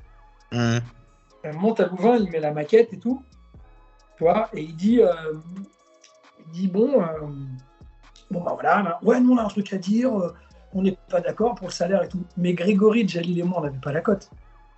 Oui. Tu vois, nous on était les 3 reclus sur les 10. Ah oui, puis il faut que tu saches aussi que Cécile, elle était dans les 10 derniers. Ben, à la base, oui, la pauvre Cécile. Et donc, imagine-toi, moi je l'ai vu pleurer toutes les larmes de son corps. Elle devait faire la tournée, mais ils l'ont dégagé, ils ont mis Grégory à la place, parce que Grégory, soi-disant, il était sorti trop vite. Tu vois. Tu vois. Ah, mais Cécile, elle n'a pas été respectée, hein, clairement. Hein. Et du coup, Cécile, elle a fait une dépression. Parce que quand on était pendant la tournée, elle venait nous voir. Ouais, vous pouvez parler, faire en sorte que je puisse être pris. C'était terrible. Je te jure, c'était terrible. J'étais pressé de sortir tout ça. C'était terrible. Et donc, du coup, quand nous, on arrive, on dit à Louvain, oui, on voudrait être plus payé. Il dit, bah, c'est très simple, vous voulez être plus payé, ouais. Jalil, Grégory, François, vous dégagez, vous êtes viré de la tournée. Et je ne sais pas pourquoi, j'ai eu le réflexe, j'ai regardé Gérard, j'ai dit, oh, bah non, ça va aller, en fait. Et il a éclaté de rire. Et il m'a dit, ah, c'est bon. Je dis, oh, ouais, c'est bon, oh, laisse tomber. On a dit ça juste pour plaisanter. J'ai fait le con, en fait, tu vois. Et à ce moment-là, il a rigolé. Mais on a quand même été augmenté. C'est ça le pire. Bon, c'est déjà ça. Tu vois, c'était ça le pire.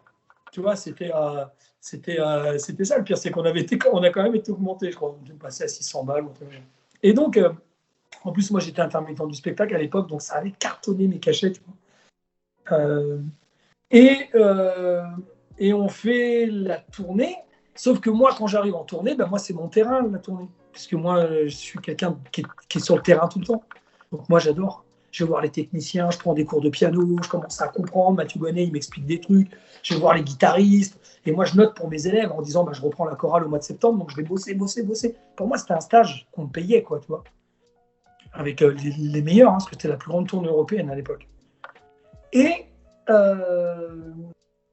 du coup, je me sers de cette espèce de tournée pour évoluer, quoi. Et donc, je trouve ma place. Et j'arrive, je me pointe dans le bureau de Louvain, et je dis ouais, Gérard, je dis, je sais pas quoi, un truc. Et puis, il me dit, François, je suis en réunion, là, tu vois pas? Je dis, t'es en réunion? Comment ça? Il me dit, regarde, il y a les mecs de la sécurité derrière, pour la tournée. Il dit, tu vois bien, ils étaient tous derrière, en fait. Moi, quand je suis rentré, je les ai pas vus, parce que je suis rentré, tu sais, à côté du bureau. Ils étaient tous derrière contre le mur en train de l'écouter, tu vois, Gérard Louvain. Et moi, je me retourne, je vois les mecs de la sécu. Et je dis, non, mais ça, c'est les danseurs, ça. Mais les vrais mecs de la Sécu, ils sont où? Et là, les mecs de la Sécu, ils ont commencé à éclater de rire. Ils ont dit, oh, attends, toi, tu vas voir. Et j'ai passé ma tournée à m'éclater avec eux. Pour te dire, à un moment, pour te dire, je les ai fait chier pendant toute la tournée. Et à un moment, je suis monté dans un espèce de truc, on chantait les rois du monde, et ils ont débranché le truc, je suis resté en haut bloqué. Tu vois, ils m'ont bloqué. Et puis après, ils m'ont chopé. T'as un mec balèze qui m'a chopé, il m'a foutu dans une poubelle et ils m'ont écrit au marqueur sur la tête et tout. Mais je les ai fait chier. Je les ai fait chier. Je faisais que des conneries. À un moment, on était en Corse et je dis, tu vois, parce qu'on était comme Michael, quoi. Tu sortais ta main, les gens ils hurlaient, ils attendaient devant l'hôtel et tout. On est encore, je dis, quelle est la plus petite fille de toute la foule qui est là? Et à un moment, il y a une dame qui lève et tout. Je dis, madame, je vous invite à l'Olympia, à Paris, on était en Corse. Vous venez, vous payez votre billet, mais par contre, vous venez, je vous héberge et tout. Non. Elle me dit, oh, merci. Tu vois, et là, tu sentais que tu avais un pouvoir. Et moi, plus je sentais ce pouvoir, et plus j'allais vers les gens. Et comme les gens ne m'aimaient pas, parce qu'on ne pouvait pas me blairer, ce que je faisais, parce qu'à un moment, Mathieu Gonnet et tout, il me dit, c'est marrant, plus ça va, plus les gens ils t'applaudissent. Et en fait, moi, ce que je faisais, c'est qu'avant chaque concert, j'allais voir tous les fans qui étaient collés au grillage et je restais avec eux pendant 2 heures. Et je chantais, je faisais le con, je rigolais. Et alors que les autres ne venaient pas les voir, tu vois. Les autres ne venaient pas spécialement les voir. Et donc, tu vois, les autres ne venaient pas les voir. Et bah, du coup, ils se disaient, bah, François, alors c'était pas de la démago, hein, c'est parce que moi, je préférais rester avec eux, on se marrait. On discutait, on chantait, voilà, ils se présentaient, on vient de telle région, de Bourgogne, d'Alsace, nanana. Tu vois, et en plus comme ça, je n'étais pas tout seul, quoi. Comme j'avais la blessure d'abandon, la dépendance affective, j'avais besoin d'être collé à eux, quoi. Tu vois. Ça, c'était trop bien. Ça, c'était trop bien. Et par contre, le seul truc qui était un peu dommage, c'est que pour beaucoup de ceux qui faisaient la tournée, disaient, ouais, je fais vite cette tournée de merde, et ma carrière, elle va commencer après. Tu vois. Et je leur disais, mais c'est là où vous vous trompez. Le meilleur moment de votre vie artistique, je ne parle pas au niveau du contenu de la musique, je parle de l'expérience. C'est aujourd'hui. Plus jamais de votre vie, vous revivrez ça. Alors moi, je l'ai revécu indirectement avec mes chorales. Parce que d'emmener des choristes, monsieur, madame, tout le monde à l'Olympia 4 fois et tout ça, c'était inimaginable. Et même au Stade de France, quand on a chanté et tout, avant un match de rugby, c'était incroyable. On a eu le Stade de France pour nous. Voilà, c'est simple. Il y a eu la délégation qui a accueilli tous mes choristes, on était 280 et on a visité tout le stade, on a eu pour nous. Enfin, donc tout ça, voilà. Mais tu vois, c'était comme ça que je vivais cette aventure-là. Moi, pendant les Prides, je ne me rendais pas compte qu'il y avait 10 millions de personnes qui nous regardaient. Et puis voilà, puis après la Star Academy, j'ai repris mes cours. Et puis ça a explosé, quoi, mes chorales. Après, j'ai bossé la musique. Et après, j'ai bossé la musique à fond. Tu vois. Mais voilà, très belle aventure. Mais bon, voilà, Après, j'en veux même pas à la Roche-Joubert. C'est juste que c'est une businesswoman. Ah oui, c'est du business. Elle n'est pas là pour... Elle va dire, François, c'est pas que je t'aime ou que je t'aime pas. Je m'en fous de toi. C'est que moi, je suis là pour faire du business. Oui, bien sûr. Et donc le problème du Prime de Star Academy aujourd'hui, c'est que là, tout le monde est dans l'excitation. C'est les premiers candidats qui viennent. Je crois que j'ai appris en plus qu'ils avaient ils avaient choisi des candidats qu'ils ont refusés à la dernière minute. De cette année-là ? Ouais. Oui, en fait, au départ, il devait être 16 et il y en a 3 qui ont été out alors qu'ils avaient leur billet d'avion, ils avaient tout. Hein. Tu te rends compte, toi ? Ça veut dire, imagine-toi humainement, psychologiquement, ce que tu vis. Ben moi, la Starac, c'est que ça que j'ai vu. Hein. C'est que voilà, Nikos, il était super gentil au premier Prime, puis après, c'est pas qu'il est con. C'est même pas qu'ils sont cons. Jennifer, tout ça. Mais quand le mec Nikos, il va manger avec la reine d'Angleterre 2 jours avant, puis après il se retrouve en face de toi, et toi t'arrives, tu dis, tu sais, moi j'ai 2 filles, et puis moi mes chorales, ça marche. Mais le mec, il est complètement déconnecté en fait. Tu vois, parce que 2 jours avant, il était avec la reine d'Angleterre en interview, ils ont été manger ensemble, ou je sais pas quoi. Enfin, tu vois, c'est un exemple que je te donne. Et c'est même, tu vois, t'as Jennifer, elle est avec Estelle, non pas Estelle Hallyday, Laetitia. Tu vois, ils vont faire les boutiques, puis toi, tu arrives, ça va, oui, ben moi, dans la vie, tu sais, tu vois, c'est même pas le fait d'avoir la grosse tête, c'est qu'à un moment, tu te déconnectes, en fait. Oui, bien sûr. Mais d'ailleurs, Qu'est-ce que tu penses des carrières musicales de tous tes petits camarades? Parce qu'il y en a qui ont réussi, comme bon, Jennifer, parce qu'elle avait gagné, donc forcément, mais Olivia Arius qui a bien marché. Qu'est-ce que tu as pensé aussi de Jessica Marquez, qui avait fait quelques singles quand même, qui a eu une petite carrière, même si bon, Ouais, après ça a moins marché. Comment ouais. tu comment as vécu un petit peu tout Alors, ça? Est-ce que tu étais fier d'eux? Comment tu as vécu tout ça?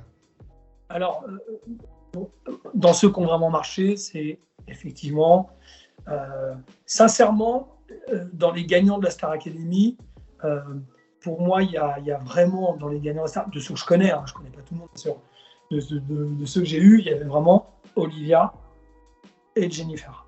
Hmm. Eux, c'est vraiment pour moi les gagnants de la Star Academy.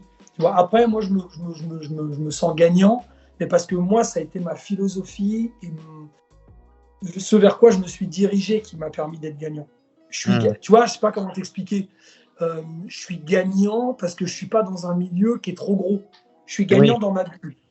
Dans ma bulle, je suis gagnant. Mais déjà, ma bulle, elle est énorme. C'est une maison, c'est une vie, c'est des appartes, c'est mes filles, c'est ma chérie, c'est.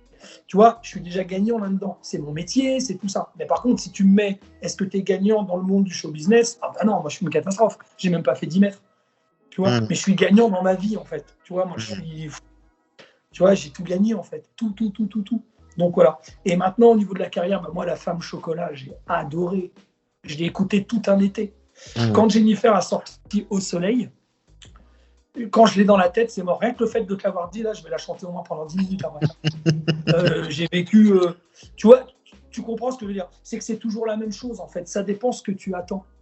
Si moi, je te dis, tiens, Clément, il veut me donner 100 euros et que tu m'en donnes 10, bah, je serais déçu. Mais si pour moi, je me dis, bah, il va rien me donner et que tu m'en donnes 10, ah, bah, je vais être surpris. Pourtant, Hmm. tu m'as donné que 10 euros, toujours la même somme. Bah, c'était la même chose, si tu veux. Moi, j'arrive à la Starac, pour moi, jamais de la vie, je vais aller loin. Quand on faisait des photos avec les photographes et tout pour la truc, je faisais toujours le con. Hein. Enfin, je faisais une grimace. Mais est-ce que c'est pas mon truc, ça? Je suis pas fait pour ça, moi. Mes filles, elles me disent que j'ai une tête de dromadaire. Donc, enfin, non, mais tu comprends ce que je veux dire? En plus, moi, je suis un enfant adopté, ce qui veut dire qu'en plus, moi, je retrouve, donc j'ai retrouvé ma mère, j'ai retrouvé mon père, je me rends compte que j'ai 15 frères et sœurs, 15, j'ai 9 à Marseille, j'en ai à Drancy, je me retrouve dans un espèce de bordel, mais c'est incroyable, incroyable, voilà. Donc j'ai vraiment vécu, puis après j'ai revécu des aventures, tu vois, on a vécu une aventure avec Christophe Lambert, euh, on devait faire un truc, mais c'est le milieu qui est comme ça. Ils se sont déconnectés. Il faut même pas leur en vouloir, en fait. Hmm. Moi, je leur en veux pas. Eddie Mitchell, quand il était au Prime, il a fait une gueule de long, il n'est pas arrivé. Salut François, ça va, viens, on boit un coup, on discute. Ça va alors, bon, tu fais pas de boogie-woogie, t'assures, hein, non, mais que dalle, rien du tout. Hmm. Quand il me regardait, j'ai cru qu'il allait me casser la gueule. Je te jure, je me suis dit, mais il va me foutre sur la gueule, lui. C'est pas possible. Voilà. Mais j'ai eu des crises de rire au château, dont une avec Jean-Pascal. À un moment, quand il y avait un gars, un mage, qui nous a fait un cours de détente, tu vois, et on a eu une crise de rire. Mais j'ai rigolé, mais j'en pouvais plus. Je pouvais plus m'arrêter de rire. Ça, je l'oublierai jamais. Après, il y avait des trucs qui étaient dégueulasses, qui n'étaient pas sympas. Et puis, bah voilà, et puis la Roche-Joubert, il n'y a rien de personnel. Là, les gens de Star Academy, ouais, et puis tout à coup, l'année prochaine, on repasse à autre chose. Hmm. Ça aura permis à toutes ces productions de gagner des sous, de faire des choses, et puis après, on passe à autre chose. Tu en as un ou deux qui va faire une carrière, mais très courte. Regarde la gagnante de l'année dernière, tu t'en rappelles? Tu vois ce que je veux dire? Oui, oui, non, De mais l'année oui. dernière. Mais bien sûr, parce qu'on est passé à autre chose. Donc imagine-toi les 15 candidats qui sont passés à autre chose. Là, nous, on est passé à autre chose, mais imagine-toi eux. C'est encore frais pour eux. Hmm. Donc quand ils regardent tout ça et tout, les gens, il y en a qui ont tiré leur épingle du jeu parce qu'ils sont restés dans leur petite bulle, comme moi. Tu vois? Mais ceux qui ont voulu avoir une bulle un peu plus grande, laisse tomber. Tu vois? Est-ce que tu as compris un petit peu les coups de gueule, enfin les coups de gueule, les interviews très fréquents d'Olivia Arius qui disait qu'elle avait hyper mal vécu l'aventure et qui en même temps, sans cette aventure-là, elle aurait peut-être pas croisé les personnes qu'elle a croisées et elle aurait peut-être pas eu la carrière qu'elle a eue aujourd'hui. Alors, moi, par rapport à Olivia Ruiz, le fait qu'elle ait poussé des coups de gueule, je comprends dans le sens dans lequel elle le dit. C'est-à-dire le côté surfait, le côté prime, carton-pâte.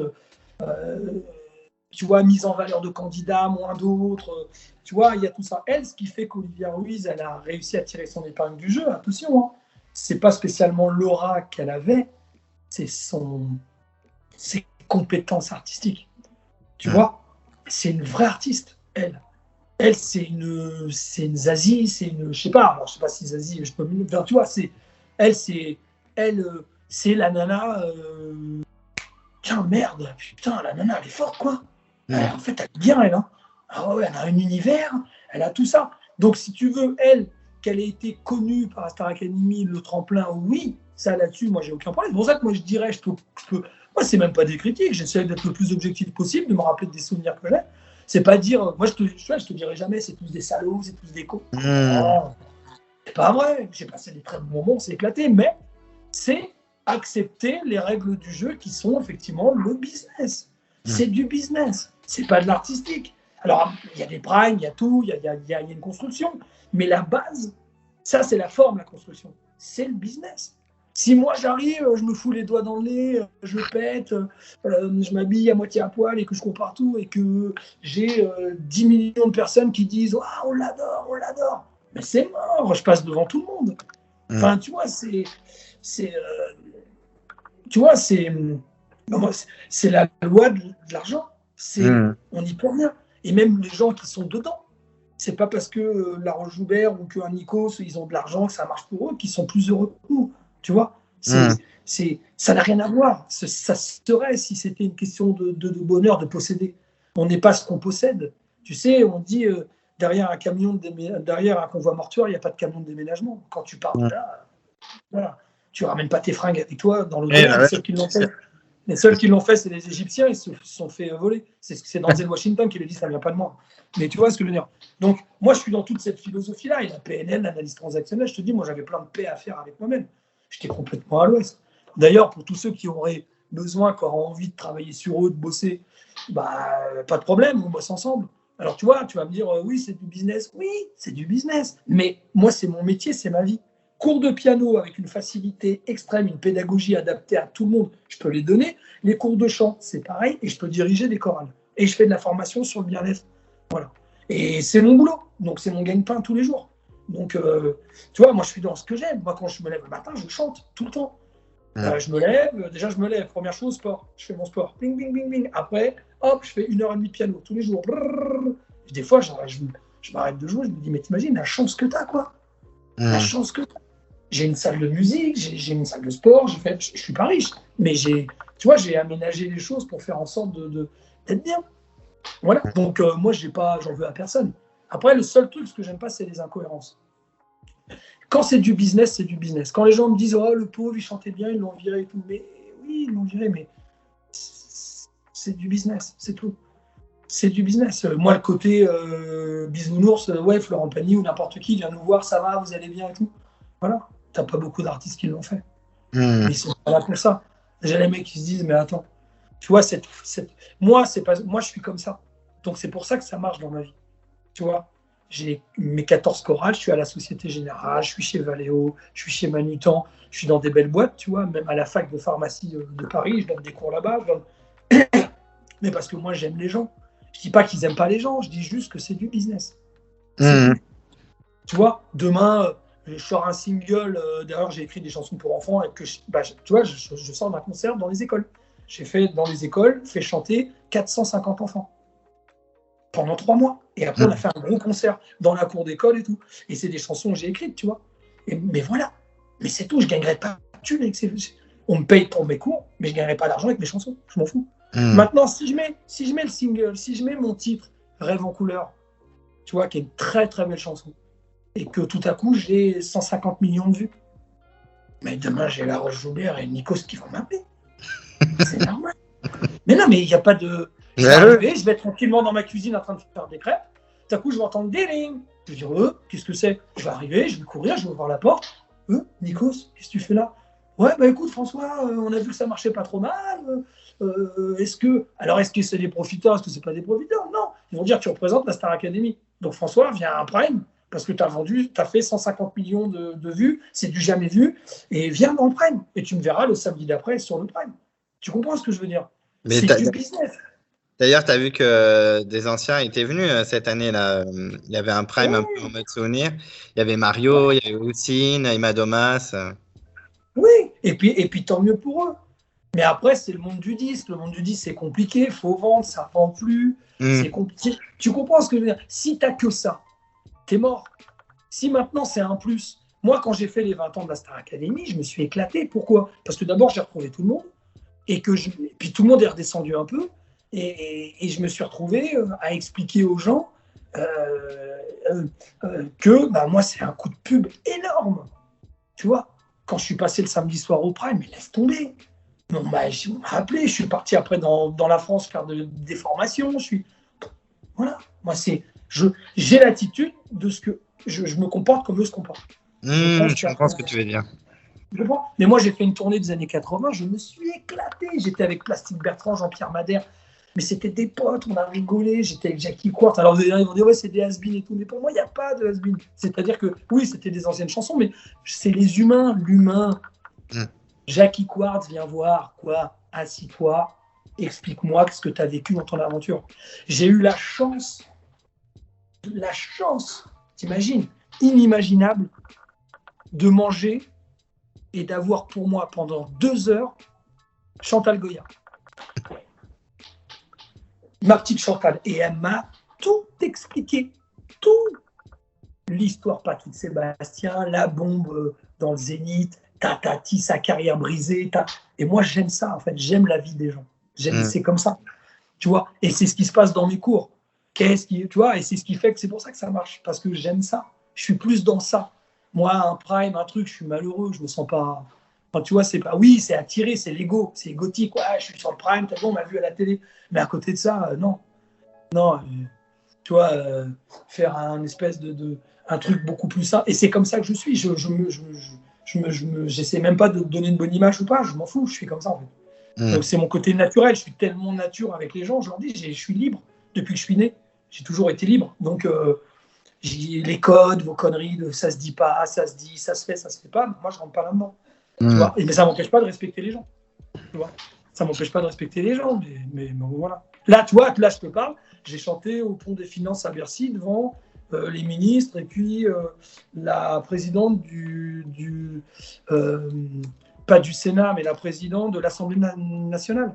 Là, il y a un mois, un mois et demi. Tu vois, on a chanté devant eux, on a écrit un titre pour eux, enfin, on a fait un truc et on a chanté devant eux. On a fait Freedom de George Michael, j'avais tous mes choristes et il y avait tout le gratin qui était là.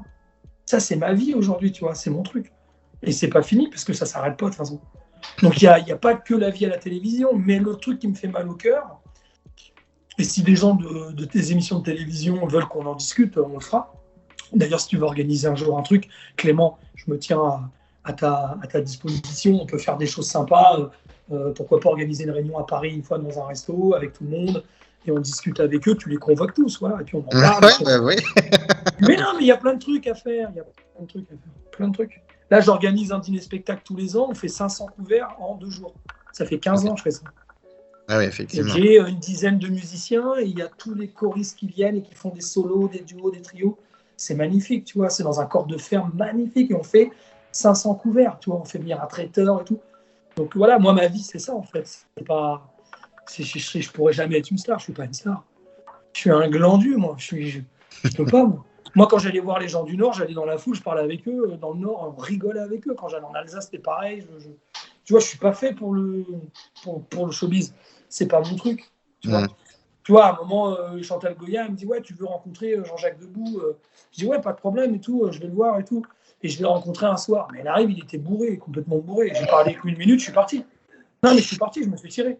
Tu vois, quand j'ai vu Christophe Lambert, il me dit, ouais, on vient, on va bouffer au resto, on y va. Il y avait Johnny et Aznavour qui faisaient leur anniversaire, l'anniversaire de Johnny juste à côté, à la table d'à côté. Et j'ai eu les 2 mines qui sont venues me voir. Jade et tout, qui était toute petite. Et Laetitia qui est venue, Oui. Désolé, il vous embête. J'ai dit, non, pas de problème et tout. Et j'étais avec Christophe Lambert, Yves Régnier qui était là, qui me dit, ouais, c'est l'anniversaire. Je dis, mais j'étais en train de rêver. Et on devait faire un gros projet pour l'Olympia, ça s'est jamais fait. Mais j'en ai rien à foutre. Tu vois, et on parlait de Sophie Marceau parce qu'à l'époque, il était avec elle. Fou. Tu vois, ça se fait, ça se fait pas, c'est pas grave. tu as des engagements, tu les tiens pas, au revoir, je passe à autre chose. Tu vois, une histoire comme ça, je pourrais t'en raconter à l'appel Enfin, tu vois, c'est une vraie aventure que j'ai vécue et voilà. Et moi, ce que je veux, c'est aider les gens à travers mon travail. Quand je te fais travailler ta voix, j'apprends à développer ta voix, mais aussi c'est mieux se connaître pour mieux communiquer. Bon, c'est travailler sur toi. Quelles sont tes valeurs, quelles sont tes. Tu vois, et je ne suis pas dans le mysticisme et dans tout ça, je ne suis pas croyant. Donc, Oui, bien sûr. je ne suis pas dans tout ça, je ne suis pas dans tous ces trucs-là. Et je ne dis pas que la croyance c'est le mysticisme, je dis juste que c'est pas mon. Voilà, c'est l'analyse transactionnelle, c'est un outil inimaginable. Le stoïcisme, c'est un courant philosophique, c'est incroyable. La PNL et tout ça, et moi c'est tout ça que je veux faire en fait. Et tu vois là, au moment où je t'ai eu au téléphone, quand tu m'as appelé, on était à la bourre, parce que je vais dans un club de vacances et je fais chanter tout le club pendant 15 jours. C'est le mec de la Starac qui débarque avec son piano et qui monte corps à l'enfant, corps à l'adulte. Et c'est un truc de fou, quoi. Et c'est un truc de fou. Et ça cartonne. Et on me paye mon aller-retour. Et je vais là-bas et je suis la vedette de ma bulle. Tu vois, mais sorti de cette bulle-là, bah, je suis rien du tout. Enfin, je suis pas connu, je m'en fous. Tu vois. Mais dans ma vie, je pense que les gens, c'est pas ce que tu recherches du tout, hein, j'ai bien compris, mais les gens quand même, enfin moi par exemple, j'ai dit à un collègue, ah, je vais échanger avec un ancien de la Star Academy, c'était François. Et il me dit, François, j'ai dit, tu sais, il était chauve, et il s'est rappelé direct de toi. Alors que c'est pas forcément. Ah non, mais moi, c'est une catastrophe. Tous les jours, pendant 21 ans, Star Academy. Tous les jours. Ah bah oui. Pas une blague. À Carrefour, à Inter, à Nani, moi, mon Ah bah moi, je te croise, je te reconnais. Hein. Ah non, mais c'est mort. Là, il y a encore hier, encore ce matin. Ah, le mec de la Starac, ça n'arrête jamais. Jamais, jamais, jamais. Ça ne s'est jamais arrêté. Voilà. Et moi, ce que j'aurais voulu, c'est qu'on réunisse, moi, ce que j'aurais aimé, voilà un truc que j'aurais aimé, c'est que je fasse répéter tous les gars de la Star Academy sur With or Without You, YouTube, un truc comme ça, et qu'on fasse un prime sur Starac avec tous les gars, tu vois, et qu'on fasse un truc, mais tous ensemble, un truc qu'on voit, ou un Freedom de George Michael, ou un We Are the World, mais avec des chœurs, un truc travaillé, quoi, tu vois. Voilà, ça m'excite. Et gratuit, je le ferai. Mais par contre, si c'est pour faire un single et tout, alors ce que je fais, c'est que tu me donnes une avance pour le single et je ne fais pas le single. Voilà, je le fais pas. Mais non, c'est pas mon truc, ça. Je le ferai que pour l'argent, je m'en fous. Par contre, si tu me dis on réunit 1000 personnes sous la Tour Eiffel, là, je viens gratuitement. Parce que c'est un gros projet. C'est ces projets-là, moi, qui m'intéressent. J'en ai strictement rien à faire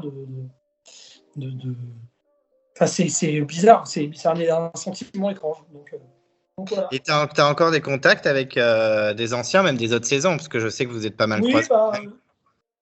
Moi, c'est Jean-Pascal. Hein, on communique pas mal sur Insta. Enfin, pas mal, on communique. Parce que c'est vrai que dans le château avec Jean-Pascal, vous n'étiez pas forcément ultra amis. Hein. Bah non, pas du tout. Pas du tout, parce que lui, il n'arrêtait pas de se plaindre, parce qu'il ne comprenait rien.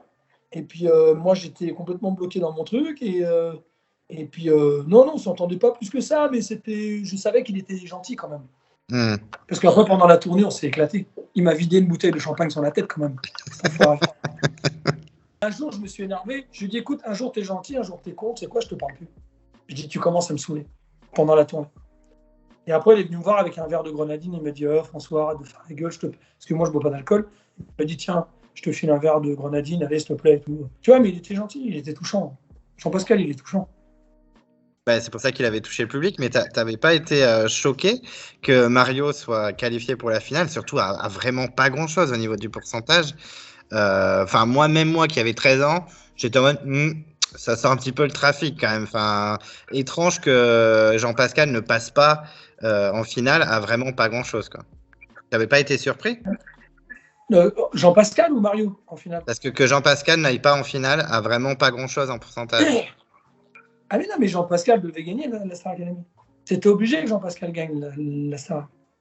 C'était obligé. Sauf que TF1 n'a pas voulu. C'est TF1 a voulu et Universal n'a pas voulu. Moi, je te répète uniquement toutes les choses qui ont été dites par des gens de la prod, en off, quand on a parlé pendant la tournée, mais c'était il y a 20 ans, on s'en fout maintenant. Voilà. Mais c'est JP qui devait gagner la Starac. Mais Jennifer a fait une très belle carrière. Il était fun et tout, mais ça aurait été un peu étrange qu'il gagne quand on a des Karine, quand on a des Voilà. Mario, des Jennifer, Voilà. des Lydia. J'aurais été choqué qu'il l'emporte quand même. C'est pour ça que Universal n'a pas voulu. Ouais, parce qu'après, il a fait quand même un ou deux albums. Bon, après, c'est les chansons qu'on connaît, mais après, sur une carrière comme Jennifer a eu sur 20 ans, est-ce qu'il aurait tenu la route en tant que chanteur? Je suis pas sûr. Ah bah non. Parce que même après, mais Jean Pascal avait plein de capacités. Après, il faut bosser. Jean Dujardin, il a bossé pour être là où il en est. Moi, j'ai mangé avec toute l'équipe de Glem comique. Il y avait Maxime, Bruno Salomon et tout. J'ai mangé avec eux parce que je te dis, moi, j'étais un journaliste. Donc, j'étais avec eux, j'ai mangé avec eux. Et ils m'ont dit, mais Jean Dujardin, il n'arrêtait pas de travailler. Nous, quand on faisait les cons, lui il travaillait. Lui. Et Jean Pascal, c'est peut-être ce qui lui a manqué parce qu'il avait du talent. Il a vraiment du talent. Ah, mais de toute façon, il a fait plein de trucs. Il a tourné dans des séries pendant hyper longtemps. Il a été. Oui, mais après, pour moi, ça reste, tu vivotes. C'est-à-dire que, voilà, c'est bien, les trucs, oui, ok, mais tu t'établis pas en tant qu'artiste. Tu vois ce que je veux dire? Tu t'établis pas réellement en tant qu'artiste. Tu es chez Hanouna, tu fais ça, tu fais tout et rien à la fois. Tu vois? Alors, tu gagnes un peu de sous, tu es content, tu as une petite notoriété, mais non, non.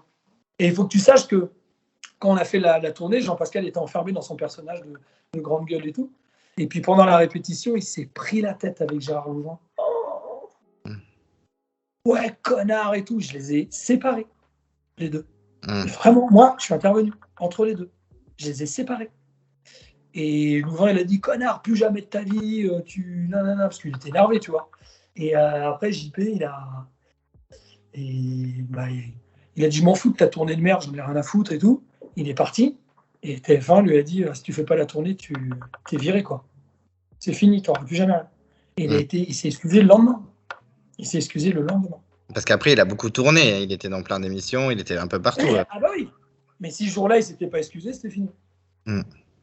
Mais Louvain, même s'il a l'air sympathique et tout, moi je me rappelle qu'à l'époque de la Starac, il faisait un peu peur quand même. Non, mais Louvain, c'est pas quelqu'un. Louvain, c'est pas quelqu'un. C'est pas quelqu'un de sympathique, Louvain. Ce que je veux dire, c'est qu'il est sympathique à partir du moment où il est extrêmement professionnel. C'est-à-dire que lui, c'est le business, à mort. Mais il reconnaît en toi des qualités artistiques, des trucs. Tu vois, tu sens qu'il y a le côté humain qui ressort beaucoup plus. Les gens, ils disent, ouais, bon, il a des casseroles au cul, je crois. Il a eu des casseroles. Il a eu des trucs, mais en tout cas, au niveau de ça, moi, je l'ai trouvé, j'aimais bien le personnage. J'aimais bien le personnage. Ça, c'est de la merde, ça, tu vois, dans sa façon de parler. Quand il disait quelqu'un qui s'entoure de cons, c'est un con, François. Je dis, ah bon, pourquoi? Il dit, parce que si tu t'entoures que de cons, on est la moyenne des gens avec qui on traîne. Donc, tu vois, il m'avait sorti un truc comme ça. Tu vois. Ah non, mais c'était un tueur, le mec. Il m'a dit, moi, je me suis fait tout seul. Je me suis démerdé comme un con. Et il me racontait des anecdotes avec Claude François. Mais je te dis ça, quand il me l'a raconté, c'était dans le bus. C'était quand on était en tournée et tout, c'est pas moi seul. Il me parlait de Claude François, qu'une fois qu'il revenait de tournée, Claude François pleurait comme un malade parce qu'il était tout seul. Mais très intéressant, extrêmement intéressant. Alors, il pouvait pas me blairer au début, mais je me suis senti bien tout de suite avec lui. Et il m'a pas fait de cadeau pour autant. Tu vois ce que je veux dire? Il m'a pas fait de cadeau, j'ai pas été son chouchou, mais il m'aimait bien. D'ailleurs, quand Jean-Pascal s'est embrouillé avec lui, il m'a dit, François, tu reprendras toutes les chansons de JP. J'ai dit, oh putain, moi je t'ai dégoûté parce que moi je voulais pas. Bah non, parce que moi une tournée c'est bien, mais c'est répétitif, c'est toujours la même chose. Ah bah oui. Donc à un moment, comme je suis hyper actif, au bout de 3 dates, moi ça me saoule. C'était l'aventure Starac qui était exceptionnelle pour moi. C'était inimaginable. J'ai vécu, mais je te jure, c'était fou.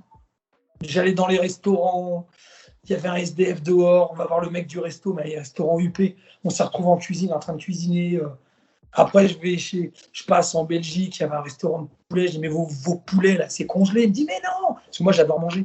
Il me dit, mais non, François, viens avec nous, on va te montrer tout ça. Mais comme j'avais l'aura Star Academy, je faisais ce que je voulais. Je me suis retrouvé dans une fac d'école. À un moment, il y a 2 enfants qui nous regardent. Ils nous regardent avec des gros yeux. Puis je regarde JP, je dis, mais ils ont bloqué sur nous, quoi. Qu'est-ce qu'ils ont? Puis après, il y a leur mère qui dit, mais non, ils pensaient que vous étiez des poupées à la télé. Ils ne pensaient pas que vous étiez des humains. Mais des anecdotes comme ça, c'est inimaginable. Ça a changé ta vie, Ça a changé toute ma vie. Après, j'ai eu tous mes contrats, tout ce que j'ai fait par mon boulot. Je serai toujours le mec de la Starac. Toujours. Oui, Là, il y a encore 2 jours, on pourra mettre que tu as fait la Starac. Mais je dis, vous le mettez sur l'affiche. Pas de problème. Et là, je vais faire travailler des jeunes en réinsertion. Je fais travailler des bourges de l'autre côté. Je fais travailler. Tu vois, je me retrouve avec un public tellement énorme. Oh, c'est énorme. Mais par contre, je peux te réunir 1000 choristes avec toutes les chorales que j'ai. Moi, j'en ai pas 1000, mais avec d'autres chorales que je connais. Après, on a fait les Battle Voices à l'Olympia, c'était magnifique.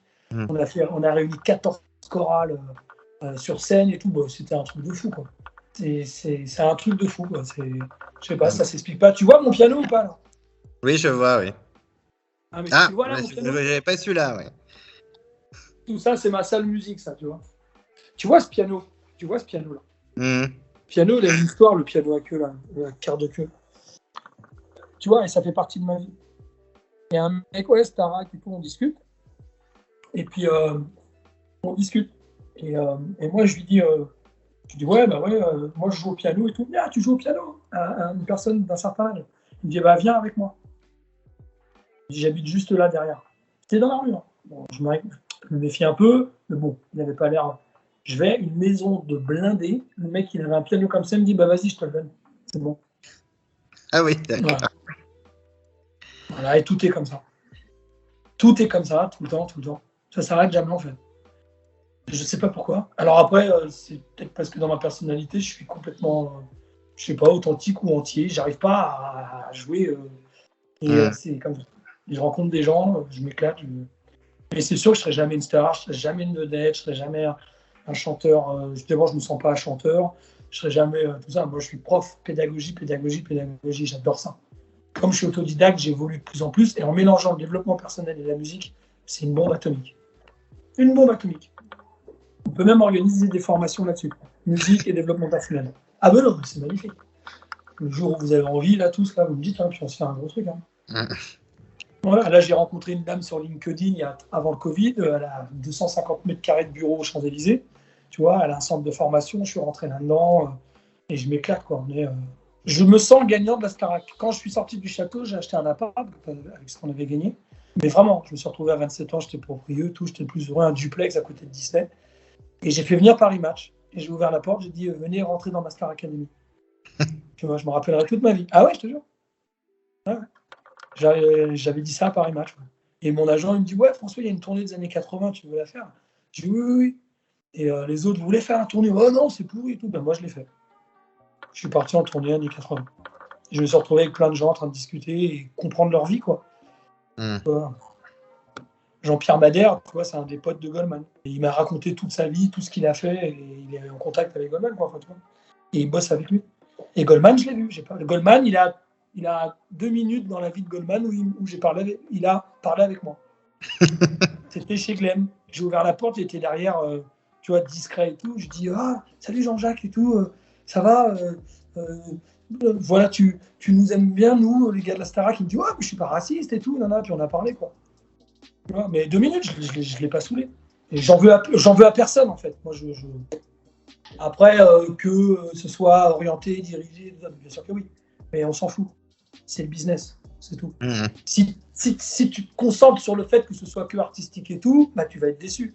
Si tu te dis c'est du business, voilà, si tu te dis c'est du business, je prends ce qu'il y a à apprendre, bah, tu seras jamais déçu. Tu vois, c'est pas qu'il n'y a pas de sincérité, c'est que c'est juste du business. C'est tout.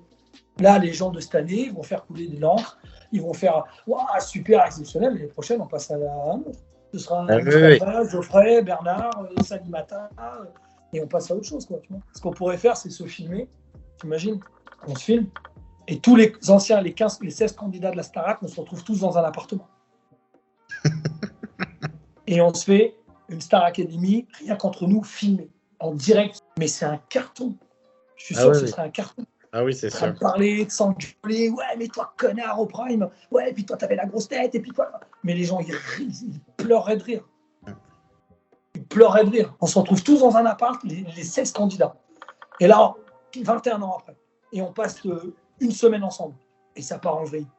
Ah, mais c'est sûr, mais on va se marrer. Mais là, ça part en vrille. T'as un mec qui fait ça, il investit là-dedans, il filme des caméras et tout, il nous filme et nous on discute. Mais c'est mort, parce que tout le monde va s'expliquer. Tout le monde va s'expliquer, c'est sûr. Entre ceux qui ont la rage, ceux qui ont la haine, ceux qui sont heureux, ceux qui vont dire calmez-vous, ceux qui vont dire gna, gna, gna, bon, vous voulez pas qu'on mange, ouais, mais toi, de toute façon, toi, ce serait. Tu vois, les frustrés, les égoïstes, les gentils, les heureux, les paumés et tout. Bon, bah c'est tout, Clément, je crois qu'on a fait le tour. Mais merci pour tout, c'était vraiment super de partager ça. Vraiment, j'ai adoré discuter avec toi. C'était vraiment au top. Vraiment merci de prendre du temps pour moi et pour les gens qui vont te regarder. Ouais, tranquille. De toute façon, je te dis à l'occasion, on aura l'occasion de faire des choses. D'accord? Ok, yes, j'ai compris. Problème, Clément. À très vite. À vous, au revoir. Merci beaucoup, à plus. Salut.